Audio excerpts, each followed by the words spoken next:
Dust sifted from the ceiling like ancient ash as Dr. Layla Hassan knelt between the colossal paws of the Sphinx, her knees pressing into cold stone that had not felt a human heartbeat in thousands of years. The air tasted of limestone and stale sand, a dry metallic tang that clung to the back of her throat and reminded her of every archive basement and sealed storeroom she had haunted in 15 relentless years of exile. In her hands, cradled as carefully as a newborn and yet gripped with the desperation of someone who knew they were out of time, the crystalline device pulsed with a soft, otherworldly blue light. Each pulse sent faint ripples of luminescence skittering across the dust-laden air, outlining her fingers in ghostly halos and making her skin look like it belonged to someone else, someone from a story people believed. The chamber around her was smaller than she had imagined all those nights when she stared at satellite maps and forbidden scans, but its walls felt infinite. Carved stone blocks, slick with the slow breath of the earth, were covered in spirals of cuneiform that had no business being under Giza, no business existing at all according to every peer-reviewed paper that had laughed her out of journals and tenure committees. Yet here they were, glowing faintly each time the crystal throbbed, each symbol waking up like a firefly pulled from a long sleep. Holographic schematics flickered into existence above the device, pyramids rendered in transparent light, their internal shafts and hidden chambers unfolding and refolding in impossible permutations, as if the structures themselves were equations solving and resolving around her. Layla's breath came shallow and fast, and not just because of the thin air. This was it. This was the moment every insult, every derisive email, every cancelled funding check had pushed her toward. 15 years of being the crackpot, the conspiracy theorist, the woman who could have been brilliant if she hadn't thrown it all away on ancient astronaut nonsense. 15 years of watching former colleagues quote her early acceptable work while pretending they didn't know where she'd gone, what she'd become. 15 years of being the joke at conferences she was no longer invited to. All of it funneled into this sliver of time, in a room the world insisted did not exist, with proof humming in her hands. "Tell me I was wrong now," she whispered, though there was no one to hear. Not yet. The words were more a challenge to the ghosts of faculty panels than to the silent stone. Her voice sounded small in the chamber, swallowed by the weight of millennia. Another pulse surged through the crystal, this one deeper, resonant. The holographic pyramids rearranged, aligning into a single configuration that made her skin prickle. Lines of light stretched from Giza to other points on a ghostly globe. Nazca, Göbekli Tepe, a submerged plateau in the Indian Ocean whose sonar maps she had nearly sold her soul to access. The lines connected, forming a lattice that wrapped the planet like a net, and at each junction, symbols flared in scripts that human history claimed were separated by continents and thousands of years. "Intentional," she murmured. "Coordinated, designed." The words tasted vindictive in her mouth, like a verdict finally handed down in her favor. The ground shuddered beneath her palms. At first she thought it was her own pulse, amplified by adrenaline and the device's rhythm. Then the tremor came again, sharp and undeniable, a low growl rising through the stone. Tiny chips of rock skittered down the walls, pattering across her shoulders and hair. A crack traced itself across the ceiling directly above her, thin as a hair at first, then slowly widening, dust spilling from it in a fine curtain. No. Not now. Layla tightened her grip on the crystal, fighting the instinct to shield it from falling debris. The tremor vibrated up through her knees, into her spine, like the earth itself was trying to stand. The holograms flickered, distorting for a heartbeat before stabilizing. The symbols on the walls brightened, their glow synchronizing with the deepening thrum of the device. The chamber seemed to inhale. Another sound slid into the tremor's chorus, jagged and out of place, the faint echo of movement from the shaft that led down to this forbidden hollow. Footsteps, not one set, Several. The echoes overlapped, the cadence practiced, disciplined. Boots on stone, growing clearer, closer, punching through the fabric of her moment like bullets through old paper. Layla's mouth went dry. For a heartbeat, she forced herself to believe it was just tourists, some rogue guide who had found a way past the barriers. But tourists didn't move like that. Measured, purposeful, unafraid of the dark. And no guide on Earth knew about the access shaft she had used. A narrow scar in the bedrock, swallowed by centuries of drifted sand, rediscovered only because she had spent a decade teaching herself to see patterns everyone else dismissed. She stayed kneeling, forcing her breathing to slow, listening. There it was again, a muted clank of metal against stone, the soft crackle of issuing commands through teeth and radios. Her chest tightened, not with fear, but with a furious, bitter recognition. They found me. Of course they had. The coalition had always been a shadow in the corner of her eye, a blank space in FOIA documents and a silent hand in cancelled grants. She had never managed to prove they existed, not in a way that would survive peer review, but she had felt them.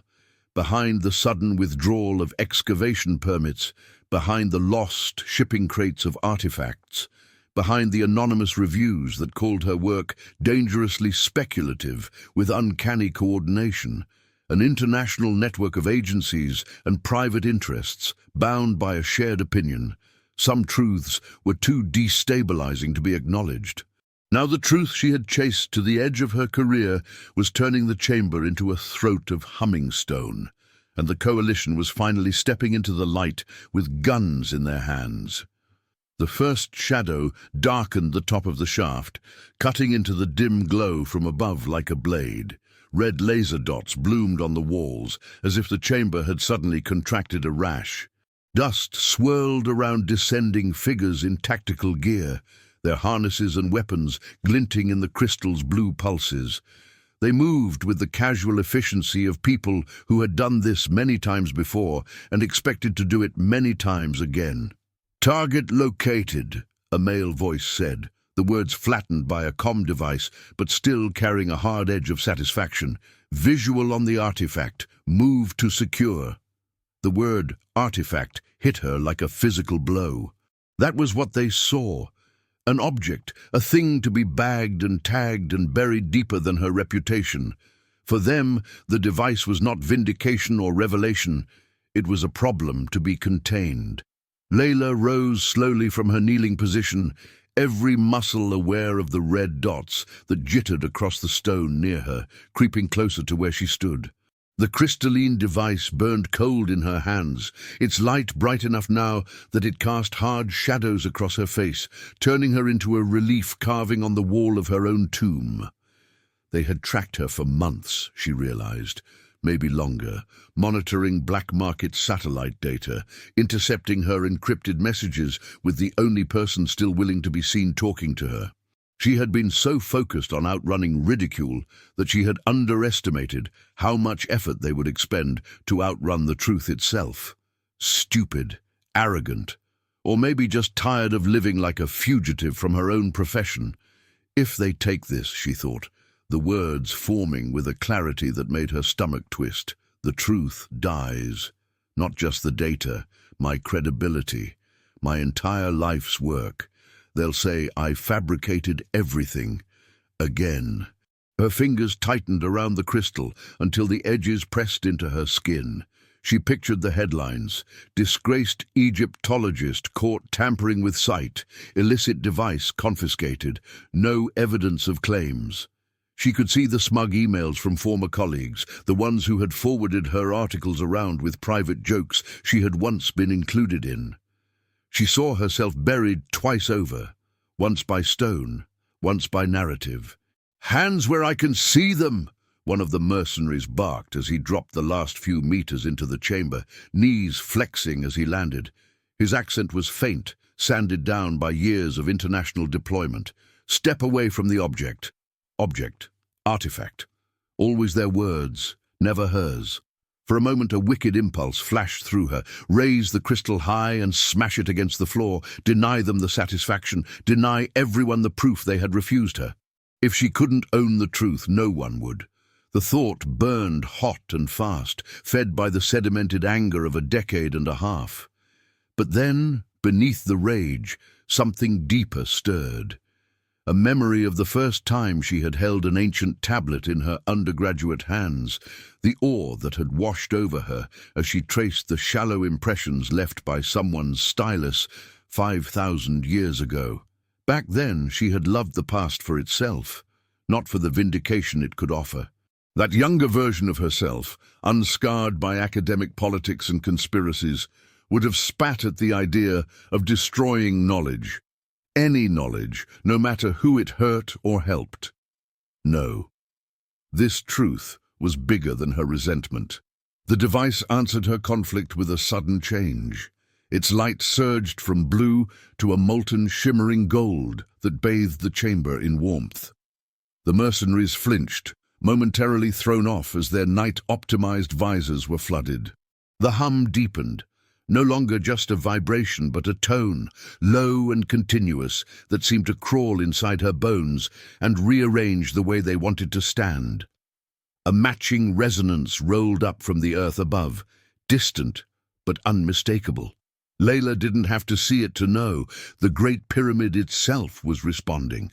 On the plateau, tourists would be lifting their phones, frowning as the familiar monolith began to sing, a low-frequency sound that turned water bottles into trembling columns and set teeth on edge. Guides would bark orders. Security would shout. Someone would already be streaming it, their shaky caption trying to decide if this was an earthquake or a prank. In seconds, the plateau would shift from idle curiosity to panic as the sound grew louder, insistent, as if the pyramid were clearing its throat after a long silence. Down in the hidden chamber, the golden radiance thickened, forming shapes in the air. Figures coalesced from light, tall, elongated, their proportions slightly wrong for human eyes. Their heads were subtly larger, their limbs a fraction too long, and their eyes glowed with a cool, analytical intelligence that made Layla's stomach flip. Anunnaki. The word had never passed her lips in front of a camera, not after she realized how quickly it turned serious discussion into internet meme fodder. But she had written it in the margins of her notebooks, in the privacy of encrypted files. Anunnaki, the name ancient Mesopotamian texts used for a class of beings who taught, who ruled, who came from the sky. Scholars called them myth. Layla had always suspected they were something else. The holograms did not speak. They did not need to. Images unfurled around them, wrapping the chamber in a moving frieze. The pyramids rose from flat desert, not dragged stone by human hands, but lifted whole segments into place by waves of invisible force that made sand dance and dust spiral. Sonic levitation, just as her equations had suggested, just as everyone had mocked. The mercenaries stared despite themselves, the aims of their rifles drooping as the impossible unfolded before them. Another series of images followed, sharper, harder to watch. Early humans, smaller and leaner, stood in lines as radiant instruments hovered around them. DNA strands blossomed in the air, twisting and recombining with precision. Layla felt a chill that had nothing to do with the subterranean air. This was the part that had cost her the most credibility, the idea that there had been intervention, a guiding hand in humanity's leap from animal to storyteller. Seeing it rendered in such cold, efficient detail made her want to look away and lean closer at the same time. You were right. Something inside her whispered with savage satisfaction. You were right, and they will never be able to unsee this. The final image formed slowly, as if the device understood that this was the pivot. A structure blossomed above a stylized earth, a lattice of light echoing the network she had just seen drawn between ancient sites.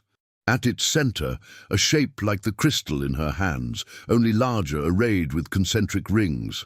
Lines radiated outward, touching stars, then returning. A beacon, Not just a record, not just a map. A call. "Holy hell!" one of the mercenaries muttered, the oath slipping out before training caught up. No one shushed him. Layla's chest constricted. Her mind ran probabilities faster than her pulse. The device had not only stored information, it had triggered something. The pyramid's hum, the golden shift, the activation pattern, it all pointed in one direction. This was not a museum piece. It was a switch, and she had flipped it.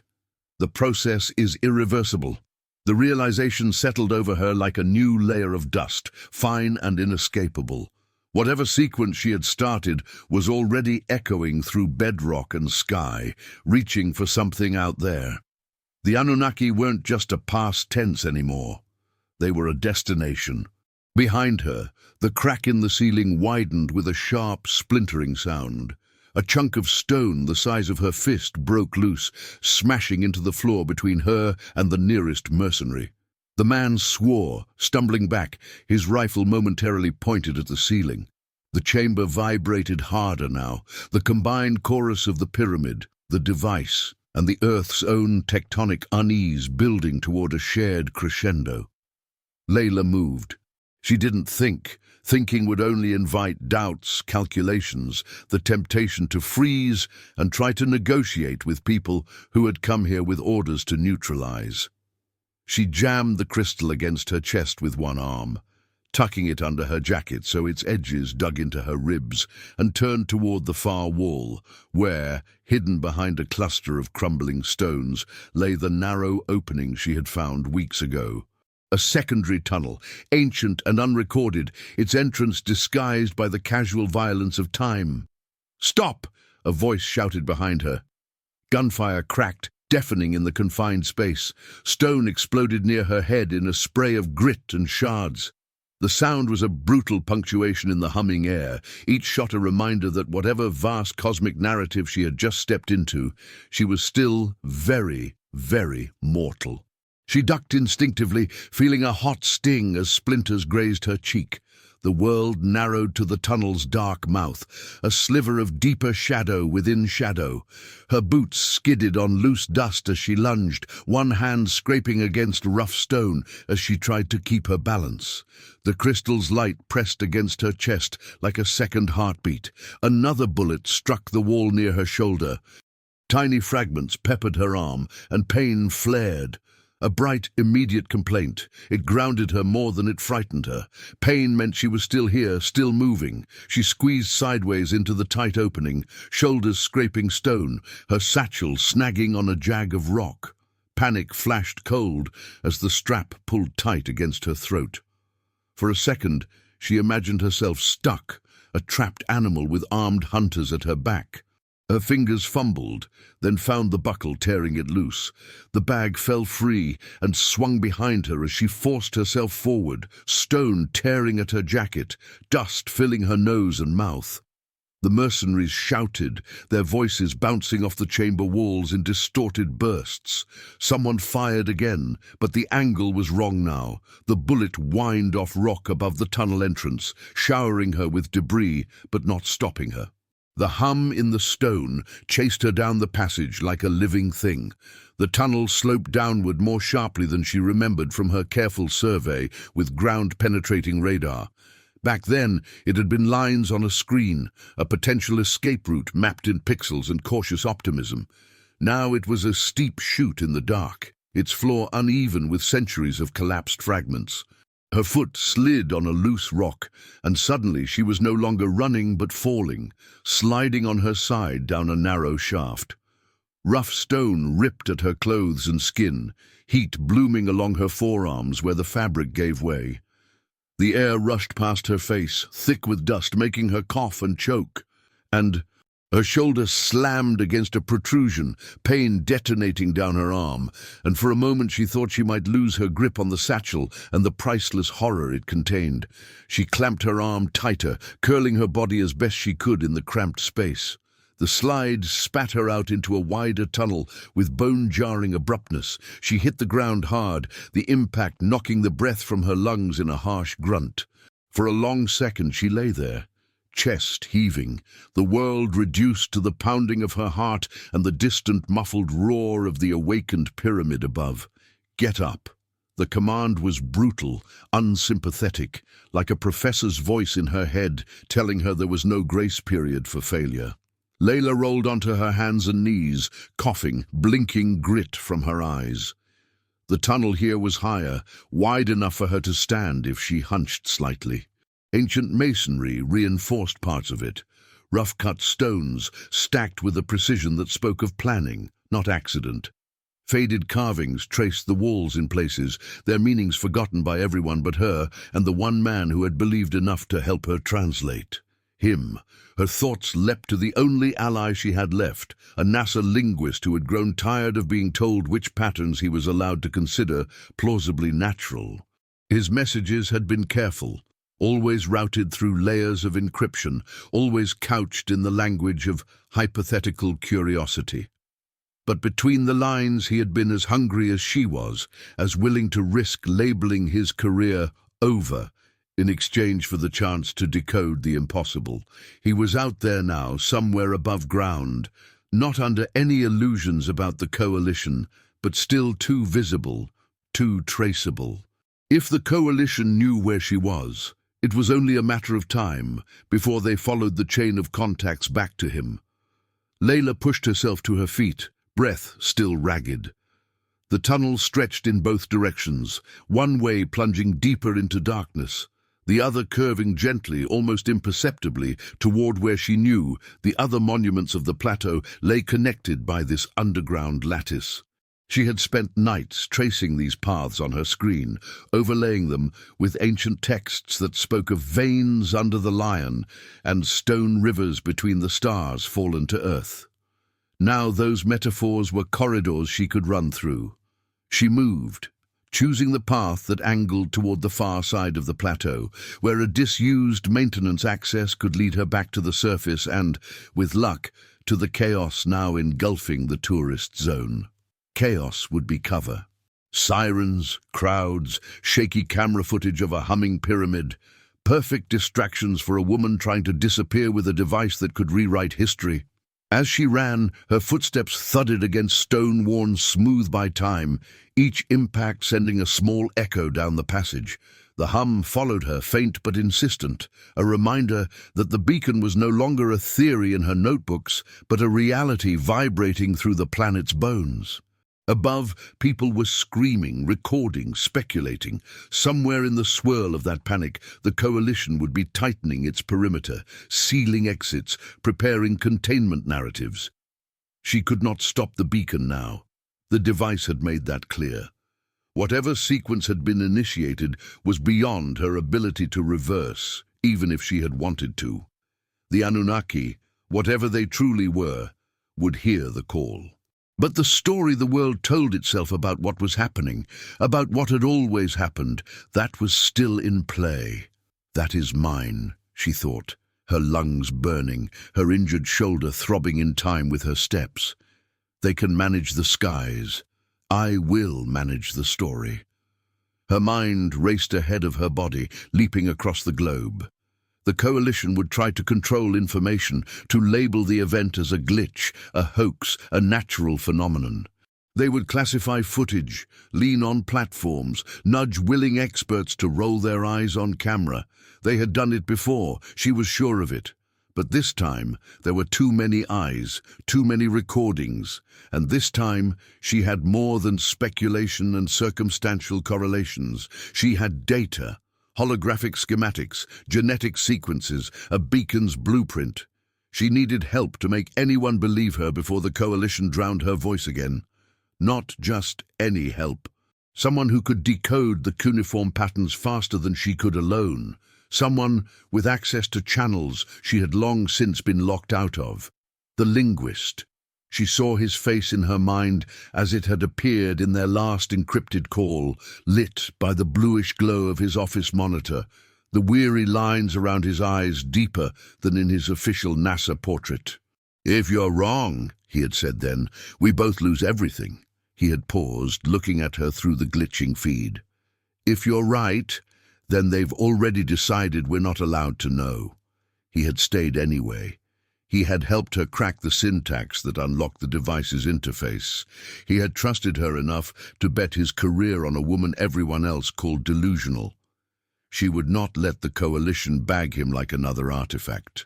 The tunnel bent, the air growing slightly cooler. Somewhere above, a siren wailed faintly, its descending pitch threading through the constant subterranean drone. Layla's legs ached, her breath rasping, but she didn't slow. Pain was just another kind of data, a confirmation that she was still in the equation. Behind her, far back where the tunnel opened into the chamber, the mercenaries would be regaining their composure, adjusting their visors, arguing about whether to pursue or secure the site. Protocol would drag at their ankles like chains. She had no such restraints left. Academia had cut her loose years ago. The only authority she answered to now was the one humming under her skin, the demand of the truth to be seen, even if it burned. She tightened her grip on the satchel strap, feeling the solid presence of the crystal pressed to her side. It was heavy, but not just with mass. It was weighted with choice, with the knowledge that she was now carrying, quite literally, a device that could decide how humanity understood its own reflection. There was no turning back, not from the pursuit behind her, not from the beacon's call, not from the path she had carved for herself when she refused to apologize for asking forbidden questions. She could not silence what she had awakened, but she could shape the first words spoken about it, the first translations, the first narratives.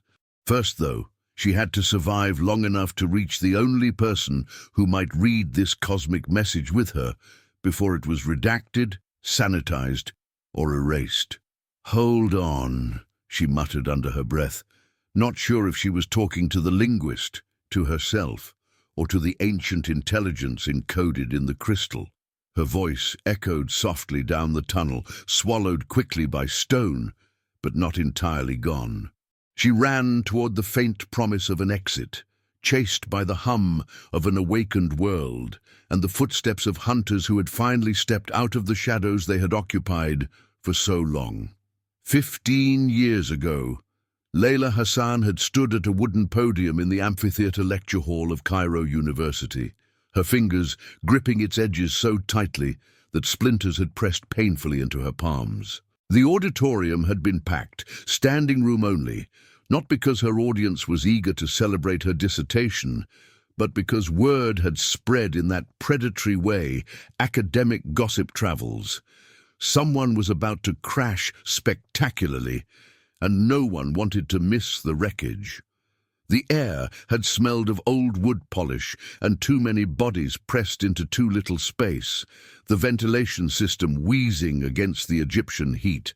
Behind her, projected in crisp digital clarity on a screen twice her height, images cycled through evidence she had spent 5 years assembling.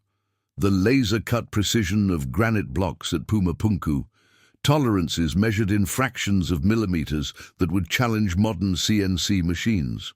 The astronomical alignments at Göbekli Tepe that encoded star positions from 11,000 years ago, millennia before humans were supposed to understand precession.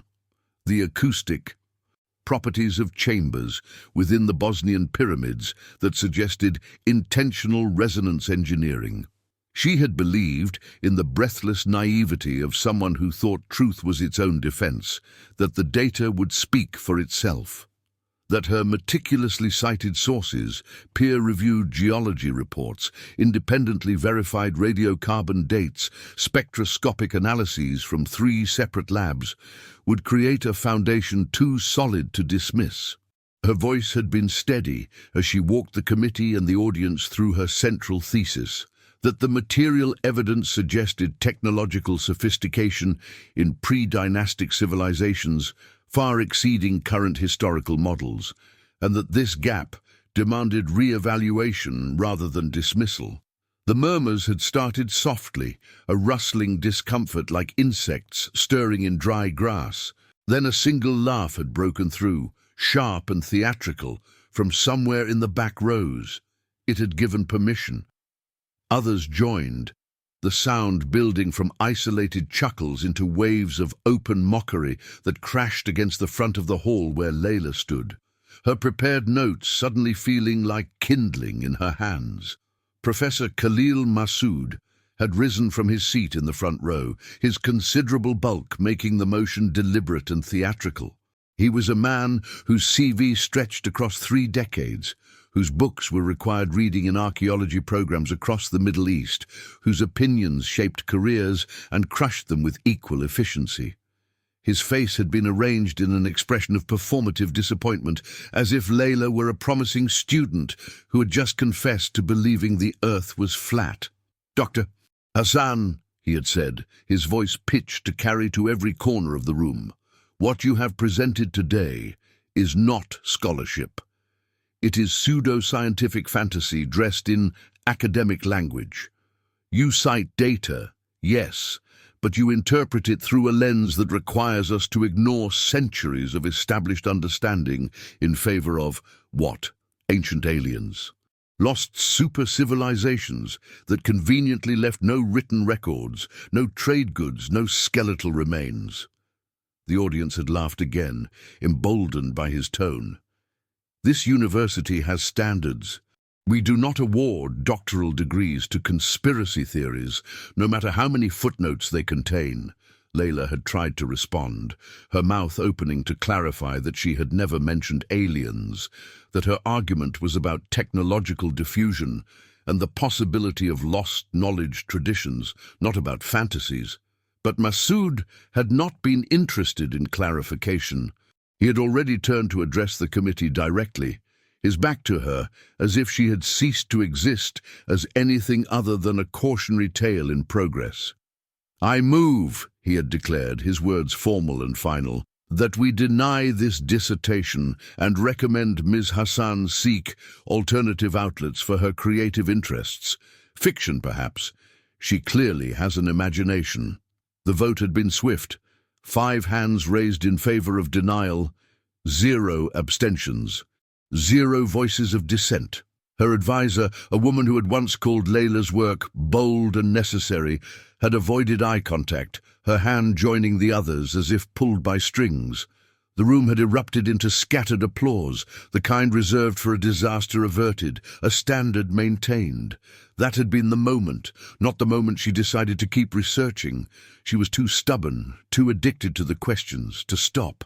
But the moment she understood that some truths were not welcome, not because they were false, but because they were destabilizing, because they required people like Professor Massoud to admit that their entire life's work might be built on an incomplete picture. And people, Layla had learned with brutal clarity, would protect their certainties more fiercely than they pursued truth. Within a week, her funding had evaporated. Grant committees that had once praised her thoroughness now returned her proposals with formulaic rejections, always polite, always vague. Conference invitations were quietly rescinded. Her name, once whispered as a rising star, became shorthand for academic suicide. Colleagues who had shared coffee and late-night research sessions began crossing the street to avoid her, their discomfort palpable and contagious. No university would hire her, no journal would publish her.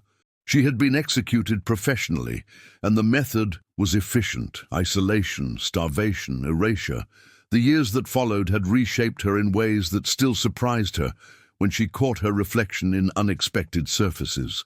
She had worked a rotation of jobs that kept her near the sites she could no longer officially study, selling postcards and cheaply made scarab amulets in tourist shops along the Giza Plateau. The same pyramids she had once hoped to excavate visible through the shop's dusty window, leading tours for European groups who wanted to hear about curses and treasure, their interest in history measured entirely in how well it served as vacation entertainment, scrubbing floors in the Cairo Museum after hours, moving through galleries of artifacts she had once analyzed in her graduate seminars, now forbidden from touching them, barely allowed to look. Every night, no matter how exhausted her body was from standing on concrete floors or carrying boxes of inventory, She returned to the narrow apartment she rented, in a building that smelled of cumin and mildew and someone else's perpetual cooking.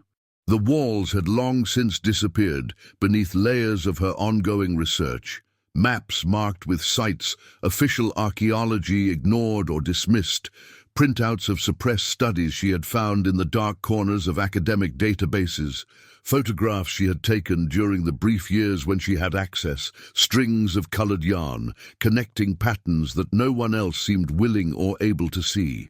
She filled notebooks in cramped handwriting, her theories evolving beyond what she had dared present in that disastrous dissertation defense. She learned to read the silences in published papers, the careful elisions where data should have been but wasn't, the footnotes that referenced studies that had mysteriously never been made public. She taught herself to recognize the fingerprints of deliberate omission when carbon dating was performed on everything in a site except the one artifact that didn't fit the timeline. When excavations were abruptly declared complete, just as anomalies began surfacing, when researchers who asked uncomfortable questions suddenly found their funding redirected or their access revoked. Her isolation, which should have been punishment, became education. Without the pressure to conform to departmental consensus or chase tenure, she followed threads others refused to touch. She correlated Sumerian king lists with geological surveys that suggested the biblical flood myths were Gilu-S of actual catastrophic events. She mapped Egyptian cosmology onto star charts and found that the mythological journeys of the gods traced real astronomical phenomena with shocking precision. She noticed that every major ancient civilization's creation myths included a nearly identical story. Beings from the sky who taught, who built, who altered humanity in some fundamental way before departing with promises or warnings of return.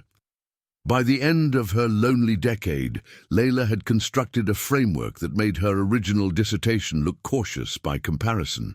But she had no platform to present it, no credentials that would survive scrutiny, no allies in the institutions that controlled the narrative of human history. She had become a ghost, haunting the margins of the field that had exiled her, knowledgeable and invisible in equal measure. Then, on a morning that began like any other morning in her 5th year as a site monitor, a job that paid in humiliation and proximity to the monuments, the earth had moved.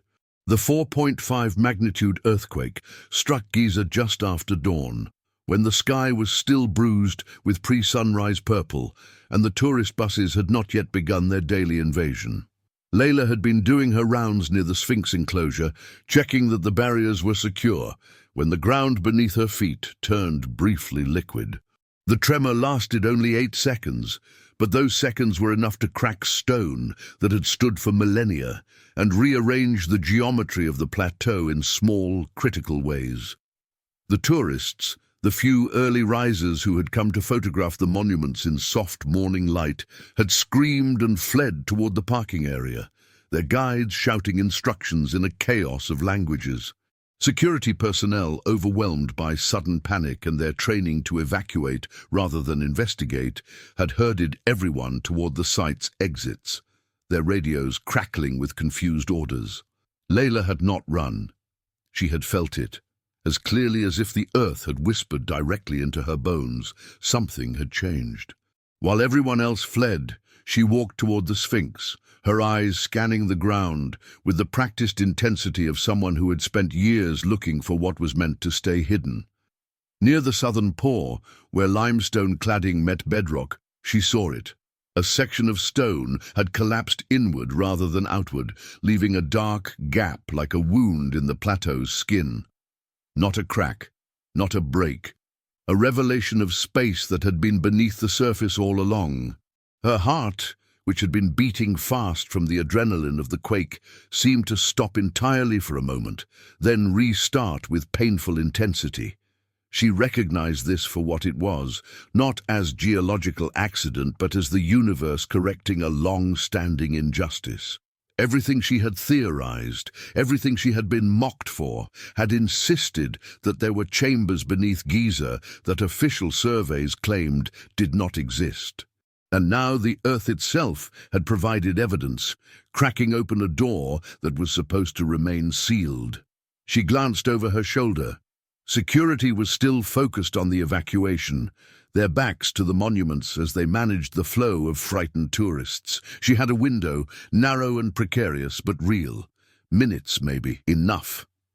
Layla moved without allowing herself to think about consequences. She vaulted the low barrier that kept visitors from approaching the Sphinx's base, landing badly on the uneven stone, but catching her balance. Her flashlight, the heavy-duty model she always carried despite her supervisor's complaints that monitors didn't need tactical gear, came out of her belt as she approached the collapsed section. The gap was tight, barely wider than her shoulders, and descended at a steep angle into darkness that her flashlight beam couldn't immediately penetrate. She went in head first, scraping her arms on rough limestone, her breath loud in the confined space. The smell hit her almost immediately, stale air that had been sealed away for an incomprehensible span of time, dry and metallic and utterly still. Her flashlight beam danced across walls as she descended, catching glimpses of something that made her breath catch. Tool marks. Not the bronze or copper chisel marks that characterized dynastic Egyptian construction, but something else, smoother, more precise. The shaft opened into a chamber, small but clearly intentional, its walls dressed stone rather than natural cave.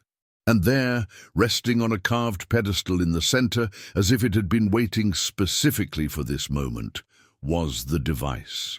Layla stood frozen in the beam of her own flashlight, staring at an object that should not exist. It was roughly the size of a human torso, its shape geometric but not quite symmetrical, as if it had been designed according to principles her eyes didn't know how to parse. The surface was crystalline but not glass, smooth but not polished, covered in markings that her mind initially tried to read as cuneiform before realizing the script was older, stranger, the characters flowing in ways that suggested three-dimensional meaning compressed into two-dimensional symbols. Her training screamed at her not to touch it. Artifacts required documentation, controlled environments, teams of specialists. But her training had also told her that chambers like this didn't exist, and her training had been used as a weapon to destroy her career. She was done listening to rules written by people who had decided what she was allowed to discover.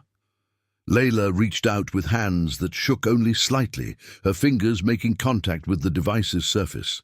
It was warm. Not hot, not exactly, but far warmer than stone buried in the earth had any right to be, as if it contained its own internal heat source. The moment her skin touched it, the symbols lit up, not all at once, but in sequence, a cascading pattern that raced across the surface like a formula solving itself. The chamber hummed, not with sound exactly, but with a vibration that bypassed her ears and spoke directly to her bones, to the fluid in her inner ear, to the electrical signals in her nervous system. The device was waking up, and it recognized her touch as permission, as activation, as the beginning of something that had been paused for longer than human civilization could measure. In that moment, kneeling in a chamber that had just been revealed by an earthquake, holding a device that was rewriting her understanding of what was possible, Layla knew two things with absolute certainty. First, that this was proof, undeniable, physical, impossible to dismiss proof that her theories were not fantasies, but echoes of suppressed reality. Second, that she could not do this alone. The symbols were beyond her training, the technology beyond her expertise. She needed help from someone who understood both ancient languages and the corridors of institutional power, someone who had also been exiled for asking forbidden questions, someone who would recognize this for what it was. She needed Marcus Webb, the NASA linguist who had been quietly forced into early retirement for publishing an internal memo questioning why certain images from the Viking Mars missions had been classified rather than released. A man who had spent his career decoding alien communication protocols for hypothetical first contact scenarios, only to find that the real censorship was happening around artifacts already on Earth.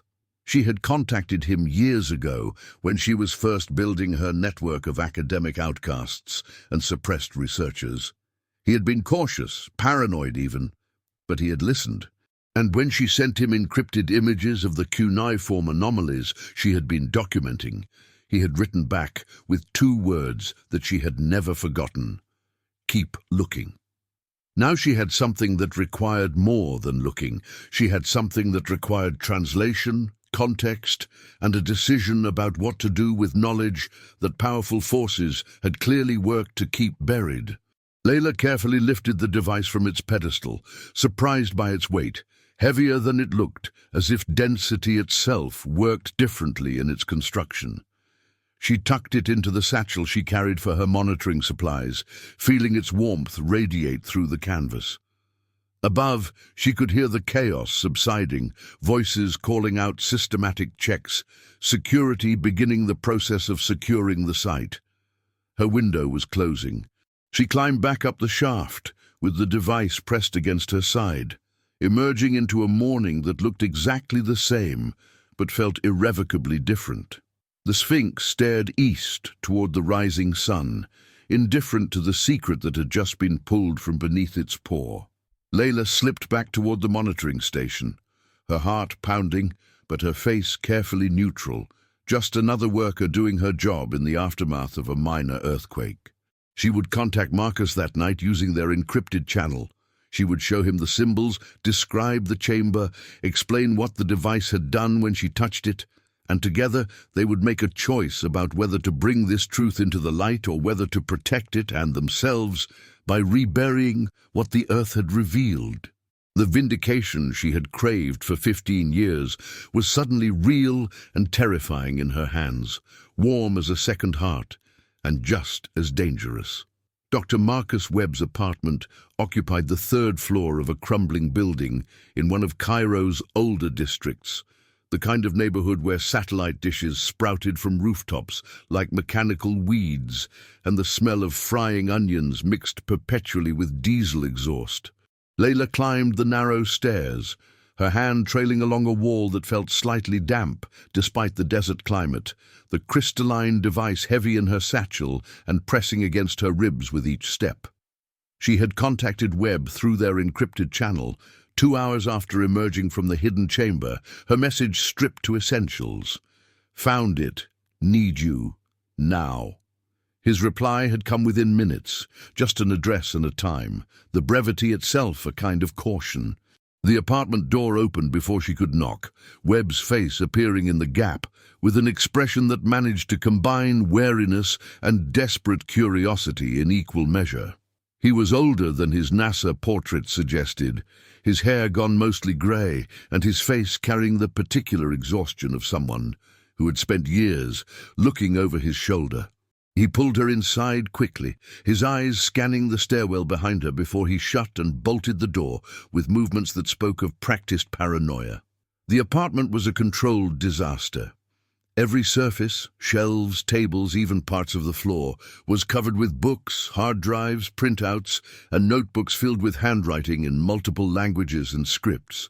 Some of the books had the worn spines of academic texts, others had covers that screamed fringe publishing, titles promising revelations that mainstream science refused to acknowledge. Hard drives were stacked in towers with labels written in codes Webb had presumably invented himself.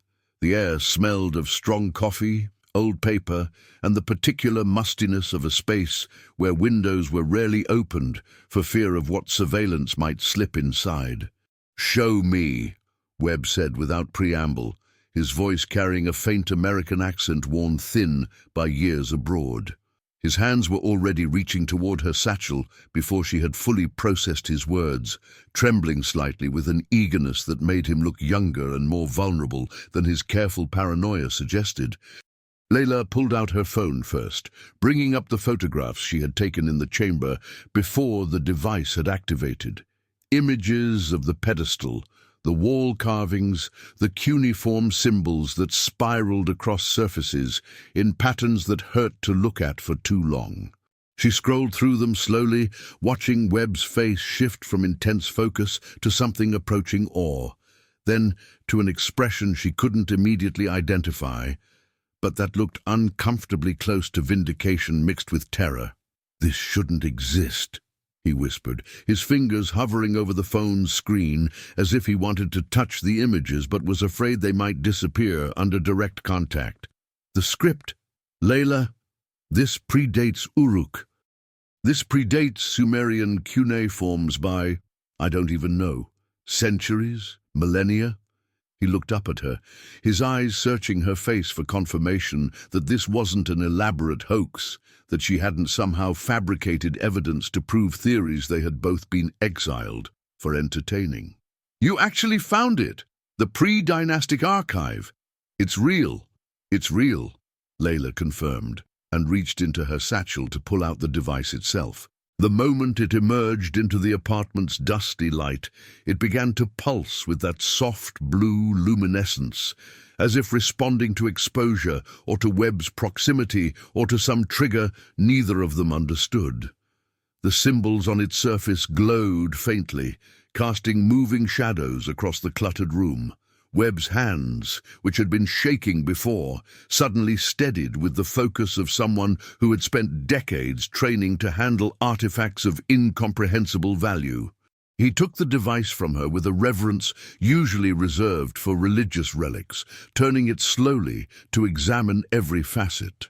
His lips moved silently as he traced the symbols with his eyes, his mind clearly racing through linguistic databases and pattern recognition protocols he had built over a career of preparing for a moment exactly like this.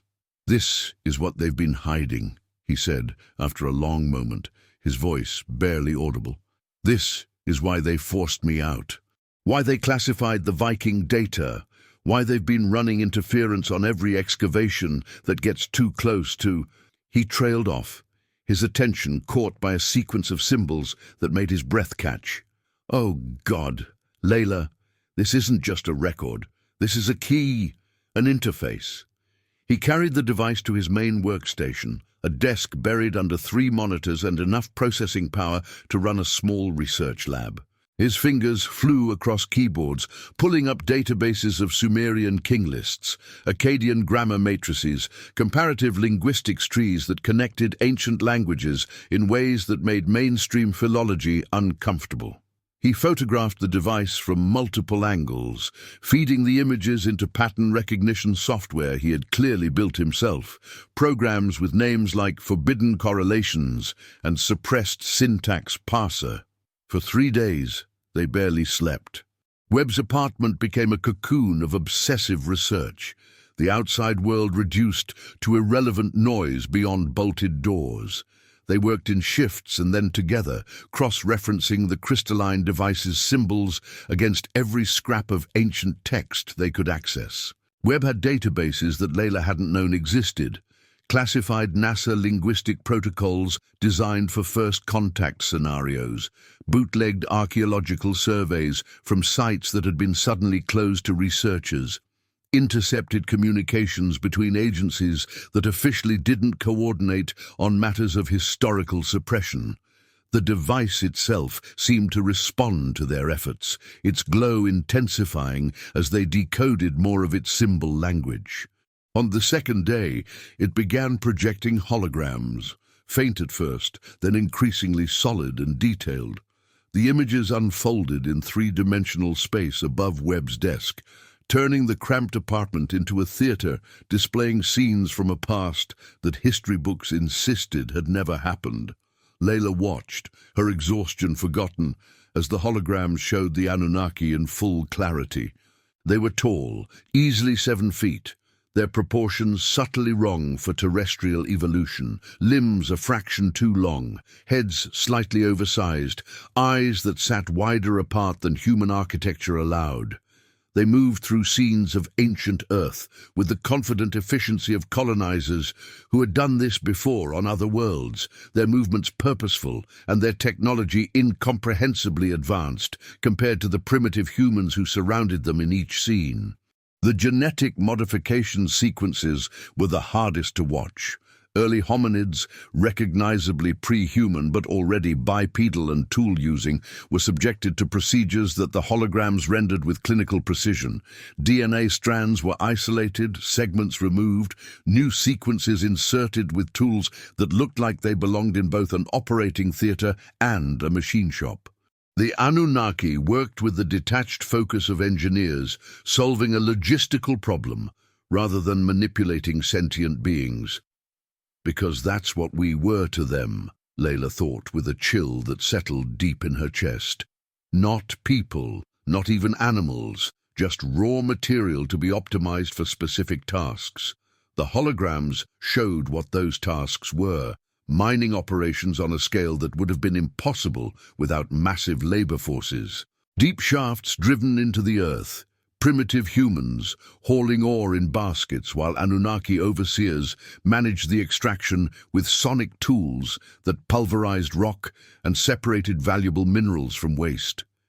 The locations were recognizable, areas that modern geology identified as rich in gold, copper, rare earth elements.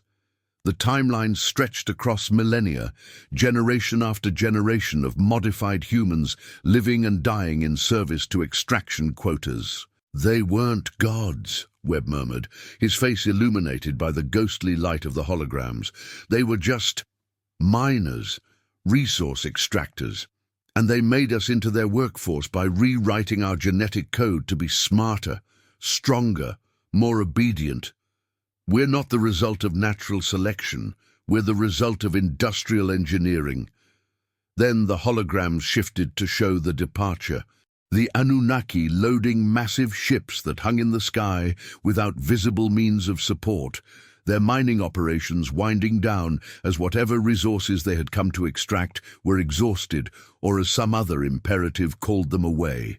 But before they left, they had built monuments. The pyramids rose in the holographic scenes, constructed not stone by stone through human labor, but through the same sonic technology they had used for mining. Waves of sound that made multi-ton blocks float like feathers, positioning them with millimeter precision according to designs that encoded astronomical data and technological specifications in their very geometry. The final scene showed the activation protocol. The pyramids and similar structures across the planet, ziggurats in Mesopotamia, platforms in Mesoamerica, stone circles in Europe, were networked together in a lattice that wrapped the Earth. At key nodes, devices like the one now sitting on Webb's desk were installed, dormant but not inactive, waiting. The hologram showed waves of energy pulsing through the network, then pausing as if holding its breath.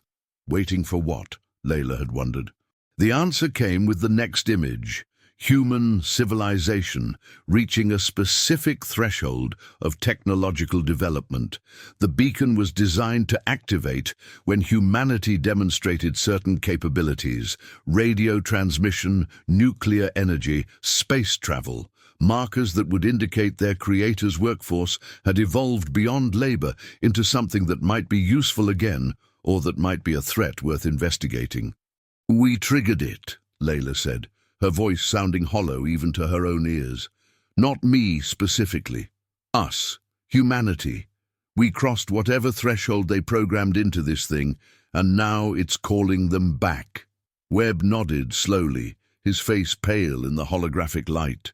"The Viking missions, the classified images I questioned, they must have shown evidence of this beacon network being active. That's why they shut me down. They knew what it meant. They've known for decades that we were sending a signal we couldn't turn off." The implications crashed over Layla like a physical weight.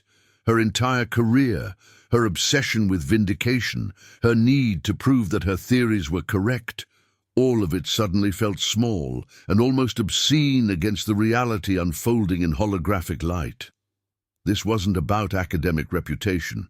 This was about humanity discovering it had been engineered as a product, that its entire history had been shaped by an agenda it had never consented to, and that the beings who had made that choice were now being summoned back to a planet they considered, at best, a former worksite.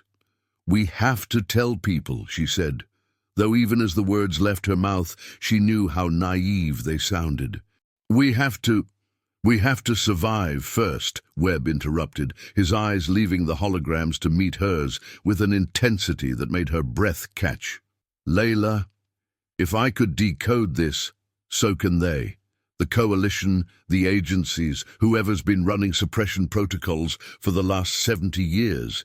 They've been monitoring you. They've probably been monitoring me. The moment we activated this device and it started broadcasting, we became the two most dangerous people on the planet. Not because of what we know, but because we have proof that can't be dismissed or debunked or buried under academic procedure." As if summoning it through speech, Webb's computer suddenly flashed a warning across all 3 monitors simultaneously. Red text scrolled rapidly, alerts from the encrypted connection he used for his most sensitive communications. The encryption protocol had been breached, not cracked through mathematical force, but bypassed, which meant whoever was on the other side had access to backdoors that shouldn't exist outside of signals intelligence agencies. "Shit!" Webb hissed, his hands already moving to shut down systems and pull hard drives from their bays. "They're in. They've been listening. Layla, we need to leave right now." The urgency in his voice cut through her stunned paralysis. She grabbed the crystalline device from his desk, stuffing it back into her satchel with less care than it deserved, her hands clumsy with sudden adrenaline. Webb was throwing hard drives into a backpack, his movements practiced in a way that suggested he had rehearsed this exact scenario many times in his paranoid preparation. From outside, 3 stories below, came the sound of vehicles stopping with the aggressive efficiency of people who had no concern for parking regulations or civilian notice. Doors opened and slammed shut with military precision. No sirens, no announcement, just the organized deployment of personnel who expected compliance or had protocols for handling resistance. Webb grabbed Layla's arm, pulling her toward the back of the apartment. "There's a service exit through the building's old laundry," he said, his voice low and urgent. "Goes to an alley that connects to 3 different streets. If we're fast..." The apartment door exploded inward with a crash that made Layla's ears ring, the bolt she had watched Webb secure tearing loose from its frame as if it were made of paper. Coalition operatives poured through the opening, their tactical gear dark and anonymous, their weapons raised with the casual competence of people who had done this many times before and expected it to be routine. "Federal authority!" one of them barked, though Layla noticed he didn't specify which federation or under what actual legal justification. "Hands visible. Step away from the electronics." Instead, Webb yanked Layla toward a door she had assumed was a closet. It opened to reveal a narrow hallway that smelled of old detergent and mildew. The service passage he had mentioned, probably an artifact from when the building had housed multiple families who shared laundry facilities.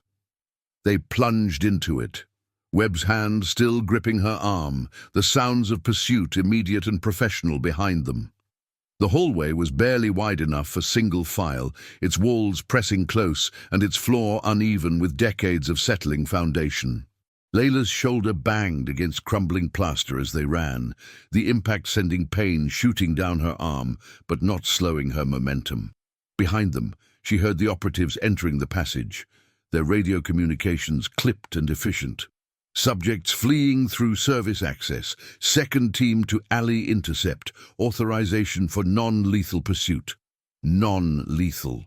The word should have been reassuring, but somehow wasn't.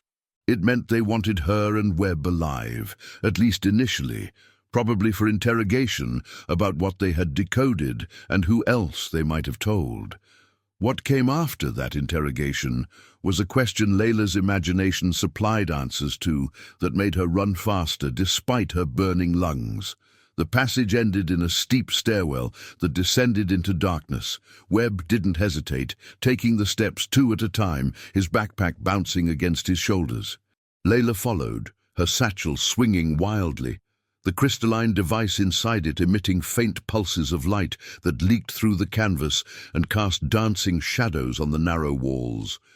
Her foot slipped on one of the steps, and for a terrifying moment she was falling, her hand scrabbling for the railing and catching it just in time to arrest her momentum before it could turn into a headlong tumble. They burst out into an alley that stank of garbage and stagnant water, the Cairo sun glaring down from directly overhead and making the transition from the dark stairwell momentarily blinding. Webb pulled her to the left, toward where the alley intersected with a larger street, his breathing harsh but controlled. Behind them, the operatives emerged from the building, their boots splashing through puddles of unidentifiable liquid. The street beyond was chaos in the way that Cairo streets always were. Cars jammed in aggressive traffic, motorcycles weaving between them with suicidal confidence, pedestrians flowing across intersections without apparent regard for signals or right-of-way. Webb plunged into it without breaking stride, pulling Layla with him into the river of humanity and vehicles. "Stay close," he commanded, his voice barely audible over the traffic noise. "We need to get to the old city." Narrow streets, easy to lose pursuit. They wove between cars, ignoring the blaring horns and shouted curses, using the traffic as both cover and barrier.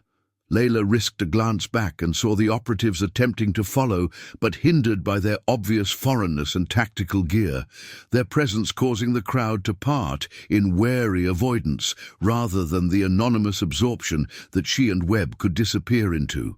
But there were more of them. Layla spotted a black sedan running parallel to their path 1 street over, keeping pace despite the traffic. They weren't just pursuing on foot. They were coordinating, herding, preparing to box them in once the streets narrowed enough to make escape impossible. Webb saw it too, his jaw tightening. His jaw. He pulled them into a side street barely wide enough for a single vehicle, its buildings leaning toward each other overhead like gossiping neighbors, laundry strung between them creating a canopy of faded fabrics. They ran deeper into the labyrinth of the old city, where streets became alleys, and alleys became passages barely wide enough for human shoulders, where the logic of city planning gave way to centuries of organic growth and modification. This was territory Layla knew. She had spent years navigating these streets during her exile, working jobs that kept her close to the tourist sites while living in the cheaper neighborhoods where expats and academics fallen from grace could afford rent. She took the lead from Webb, pulling them through a passage that opened into a small courtyard across it, and into another passage that doubled back in a direction their pursuers wouldn't anticipate. Behind them, the sounds of pursuit grew more frustrated, more disorganized.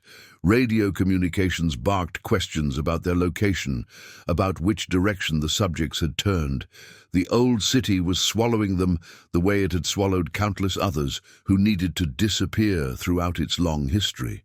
But Layla's heart was hammering, not just from exertion, but from the knowledge that was now inescapable. This was no longer about academic vindication. This was survival. The coalition, whatever it truly was, had just revealed itself through action rather than rumor. They would kill to keep the truth suppressed, and she and Webb, running through ancient streets with a device that could rewrite human history pulsing in a canvas satchel, had become targets in a war most people didn't know was being fought. The game, she realized as they emerged onto a slightly wider street and ducked into the shadowed entrance of a shuttered shop, had fundamentally changed. She was no longer Dr. Layla Hassan, disgraced Egyptologist trying to prove her theories. She was a fugitive carrying proof that humanity's entire understanding of itself was a curated fiction, pursued by people with the resources of nations and the willingness to make problems disappear. And somewhere above, in whatever passes for sky when you're deep in Cairo's old city with the weight of cosmic revelation in your bag, a beacon was calling across light years to beings who had once made humans into tools and might have opinions about what their creation had become in their absence. Layla led Webb through the tourist barriers at Saqqara with the confidence of someone who had spent years studying these restrictions and finding the gaps within them. The necropolis stretched around them in layers of collapsing history, the stepped pyramid of Djoser rising against the sky like a monument to ambitions that had weathered into ruin. Most visitors saw only what the official tours allowed: cleaned chambers, reinforced passages, carefully curated narratives. Layla had learned to see the spaces between, the collapsed tombs that maps conveniently omitted, the shafts that descended into underground water systems that predated the monuments above them, the chambers filled with sarcophagi and ancient debris that no one had bothered to secure, because officially they didn't merit attention. They moved quickly through a section where limestone had given way decades ago, creating an entrance disguised by fallen blocks and desert scrub. Webb followed close behind her, his breathing labored but controlled, the backpack of hard drives bouncing against his shoulders with each step. The crystalline device in Layla's satchel pulsed with increasing frequency, its glow visible even through the canvas, casting faint blue shadows that danced across the stone walls as they descended. The air changed as they went deeper, becoming cooler and carrying that particular stillness that comes from spaces sealed away from surface weather.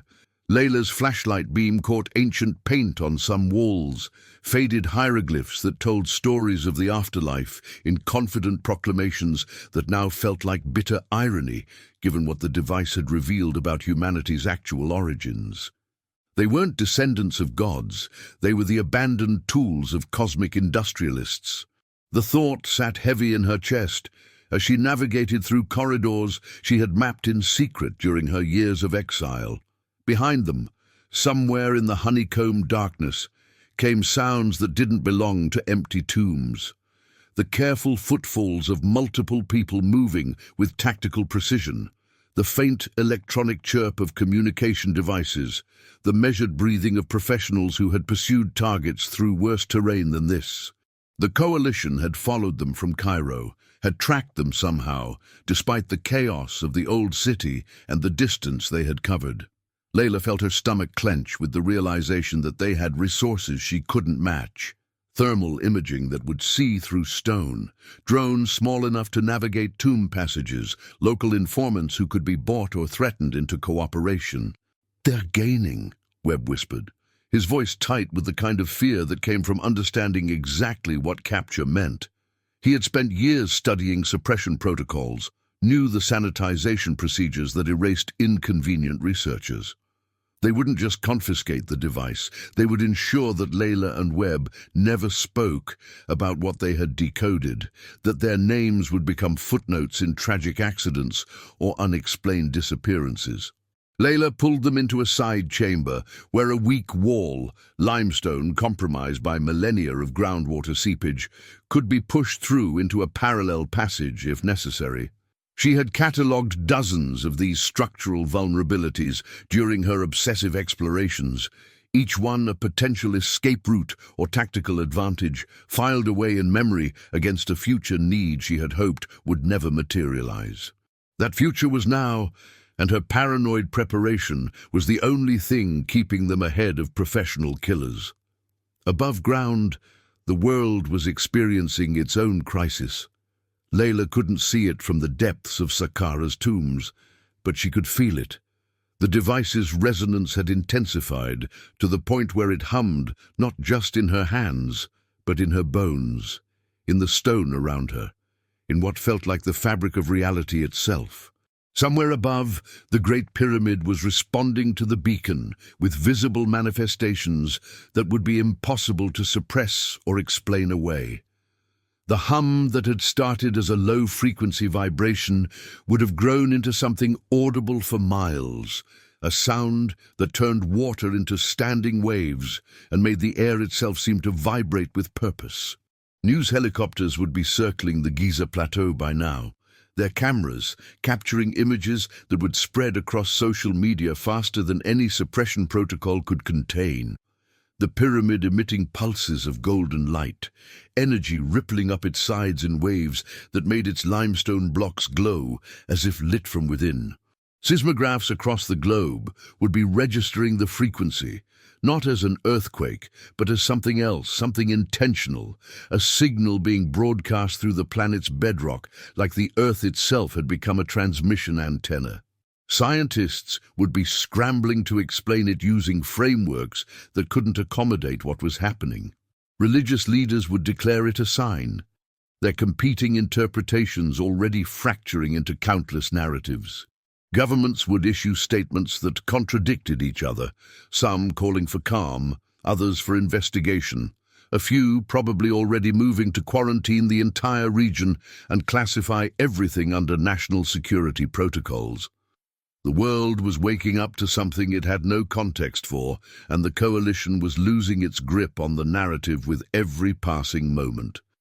Webb called out softly from where he had moved ahead to check the passage. "Layla, you need to see this."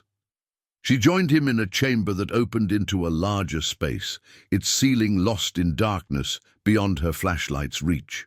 Webb had pulled out a tablet that he'd somehow kept functional despite their flight through Cairo's streets and into the depths. On its screen, fed by the device's latest holographic projection, was an image that made Layla's breath catch in her throat. A star map. Not the static kind that filled astronomy textbooks, but a dynamic projection showing movement, trajectory, deceleration curves that suggested objects transitioning from faster-than-light transit to sublight approach vectors. The scale was incomprehensible, distances measured in light years, compressed into a visualization that her mind could barely pass. But the destination was unmistakable.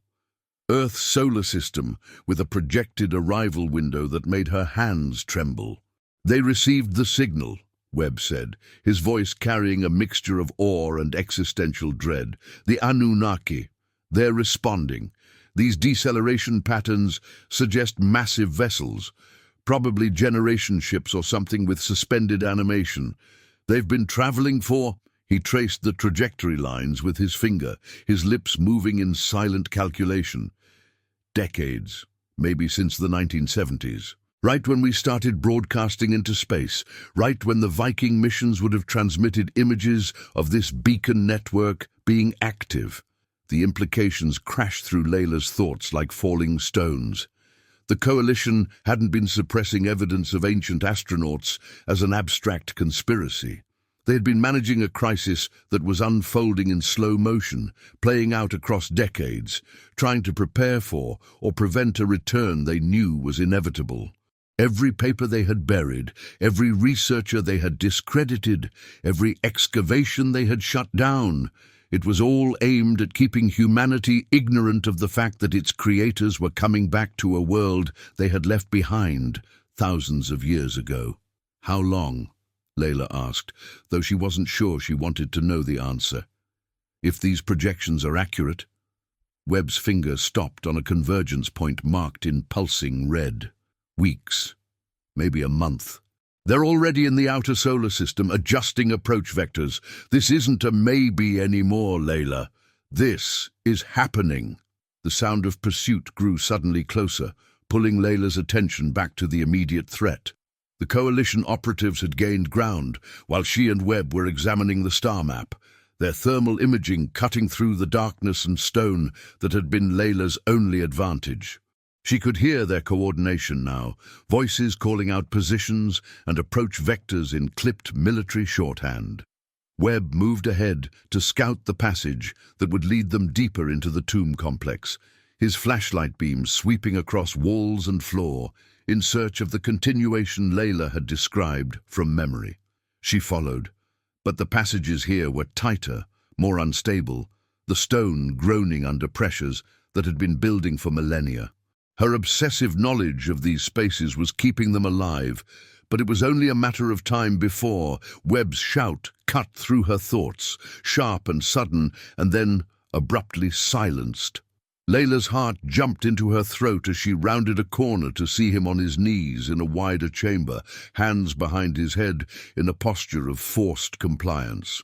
A coalition operative stood behind him, weapon pressed to the base of Webb's skull with casual efficiency. Two others flanked the chamber's entrance, their positions covering all possible approaches.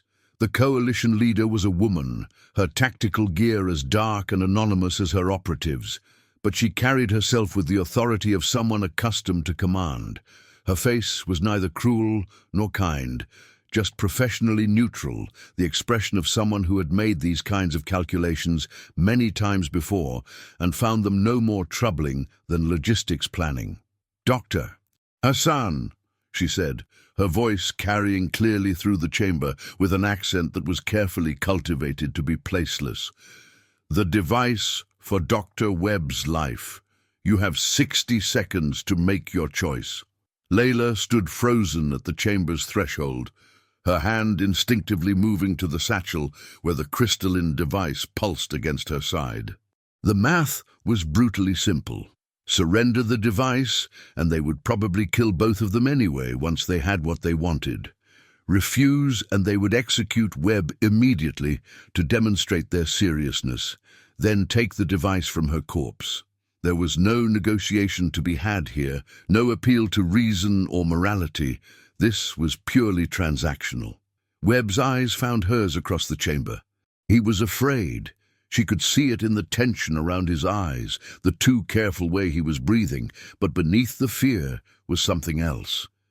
A slight shake of his head, barely perceptible. A silent communication that said, Don't surrender it. Not for me, not for anyone. The truth is bigger than us." Layla's hand trembled as her fingers closed around the device through the canvas.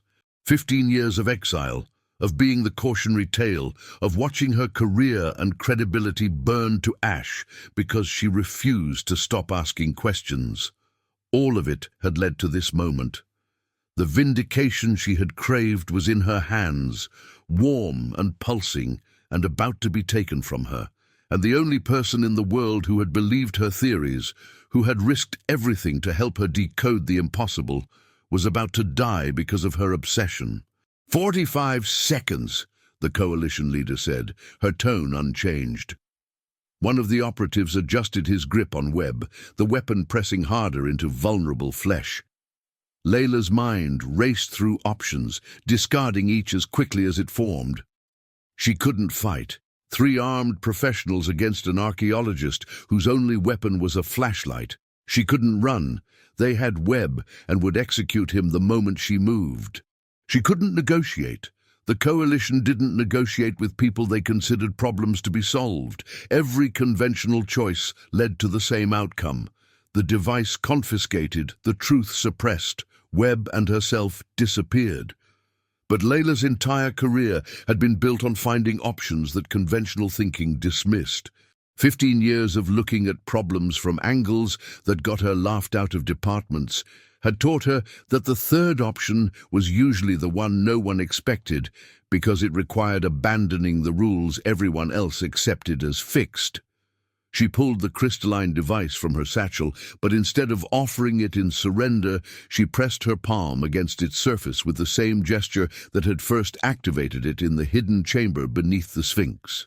The device responded instantly, its blue glow intensifying to a blazing gold that flooded the tomb chamber with light so bright it turned shadows into blinding absence. Holographic projections exploded outward from the crystal, filling every cubic meter of the chamber with images from the Anunnaki archive. The genetic modification sequences played out at massive scale, early humans being systematically altered by beings whose eyes now stared down from 3-dimensional light with alien intelligence. The mining operations materialized in the space above them, thousands of modified humans hauling ore while Anunnaki overseers directed sonic tools that pulverized bedrock. The departure scene unfolded across the ceiling. massive ships ascending into holographic sky, while pyramids rose in time-lapse below them, monuments and beacons and technology disguised as ancient legacy. The coalition operatives froze, their training momentarily overwhelmed by spectacle that rewrote reality in front of them. Even professional killers could be stunned by encountering proof that everything they thought they knew about human history was a curated fiction. Their weapons remained raised, but their focus had shattered, eyes drawn involuntarily to images that answered questions their species had been asking since it learned to form questions. In that moment of distraction, Layla triggered the structural collapse she had been calculating since they entered the chamber. She slammed her boot heel into a section of floor where groundwater had been slowly dissolving limestone for centuries, where the weight distribution was already critical and only needed a final catalyst.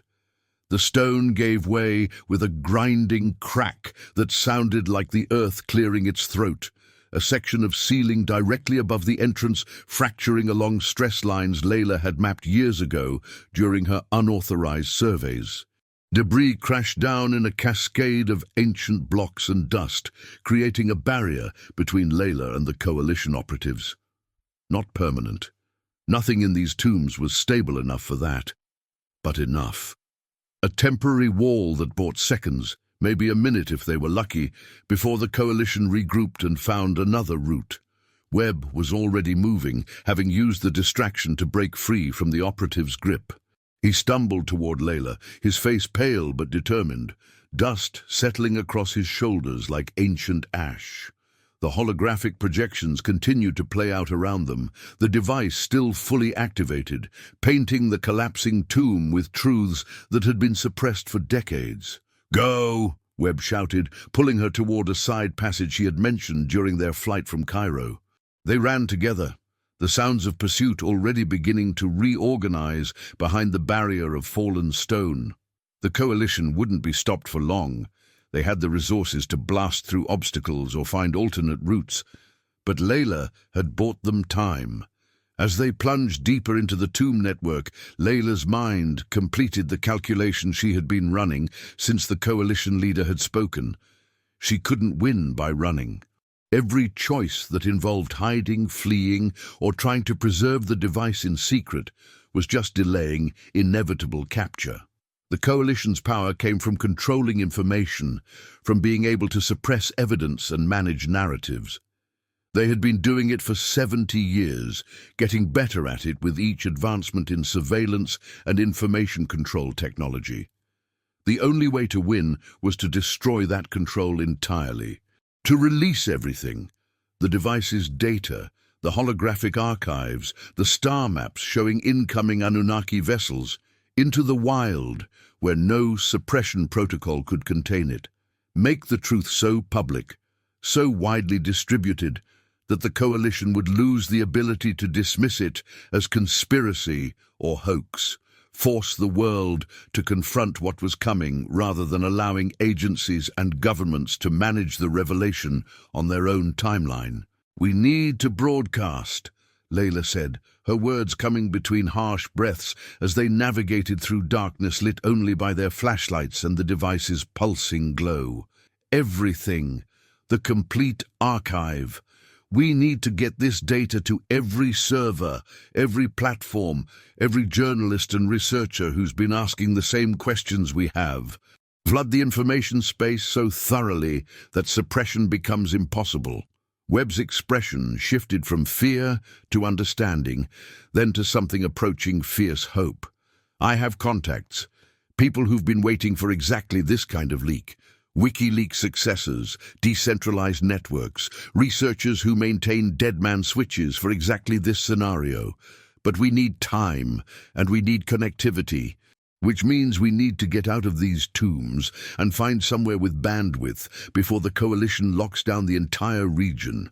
They emerged from the tomb complex into desert air that tasted of sand and possibility. Above them, the sky was darkening toward evening, stars beginning to emerge in patterns that had guided human navigation for millennia, while hiding the truth about where humanity had actually come from. Somewhere up there, Beyond the visible constellations, beings who had left Earth thousands of years ago were decelerating toward return, summoned by a beacon that could no longer be silenced.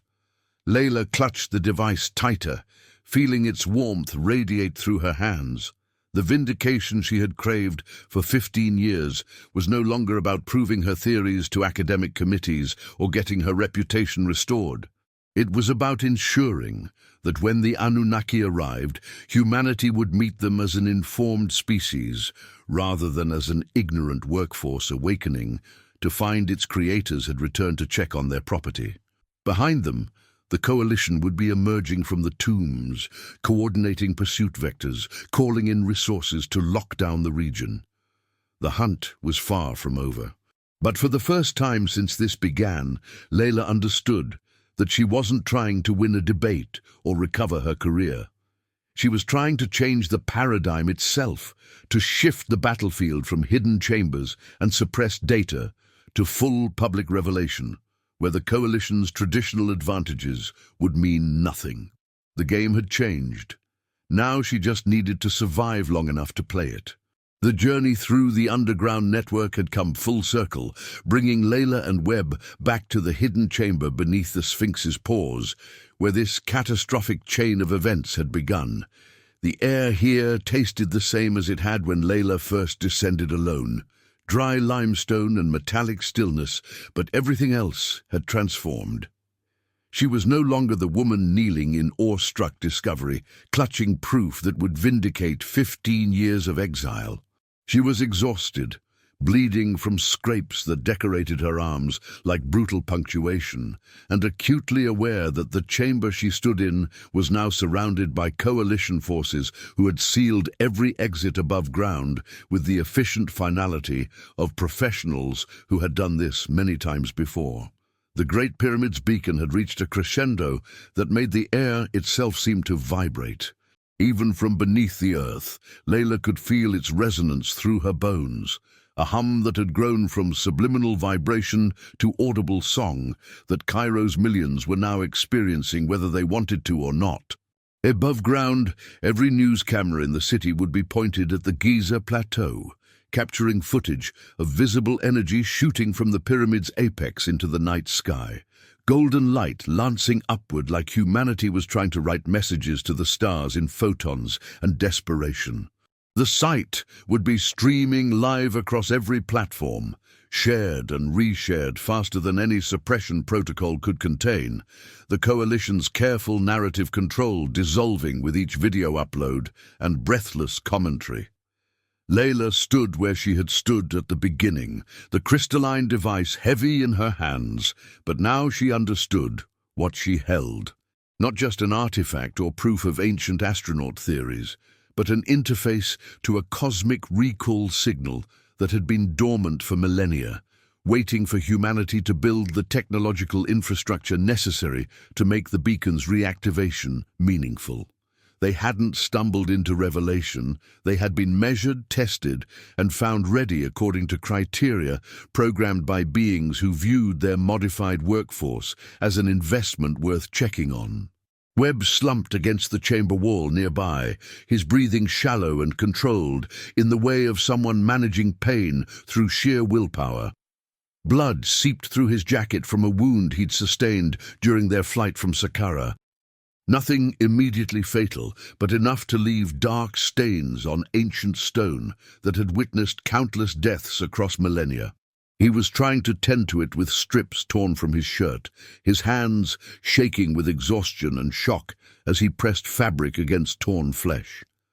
His face had gone pale, making his eyes look sunken and older than his years, the expression of someone who had gambled everything on a truth that was now being violently validated. "They're up there," Webb said quietly, his voice carrying despite its softness. "I can hear the coordination. They've sealed the plateau, set up a perimeter. We have maybe minutes before they breach this chamber with enough force that my amateur ceiling collapse tricks won't slow them down." Layla nodded without speaking, her attention divided between Webb's condition, the pulsing device in her hands, and the sounds filtering down from above, boots on stone, radio chatter in multiple languages, the organized chaos of a containment operation reaching its conclusion. They had run as far as the earth allowed, through tourist sites and collapsed tombs, through passages that weren't on official maps.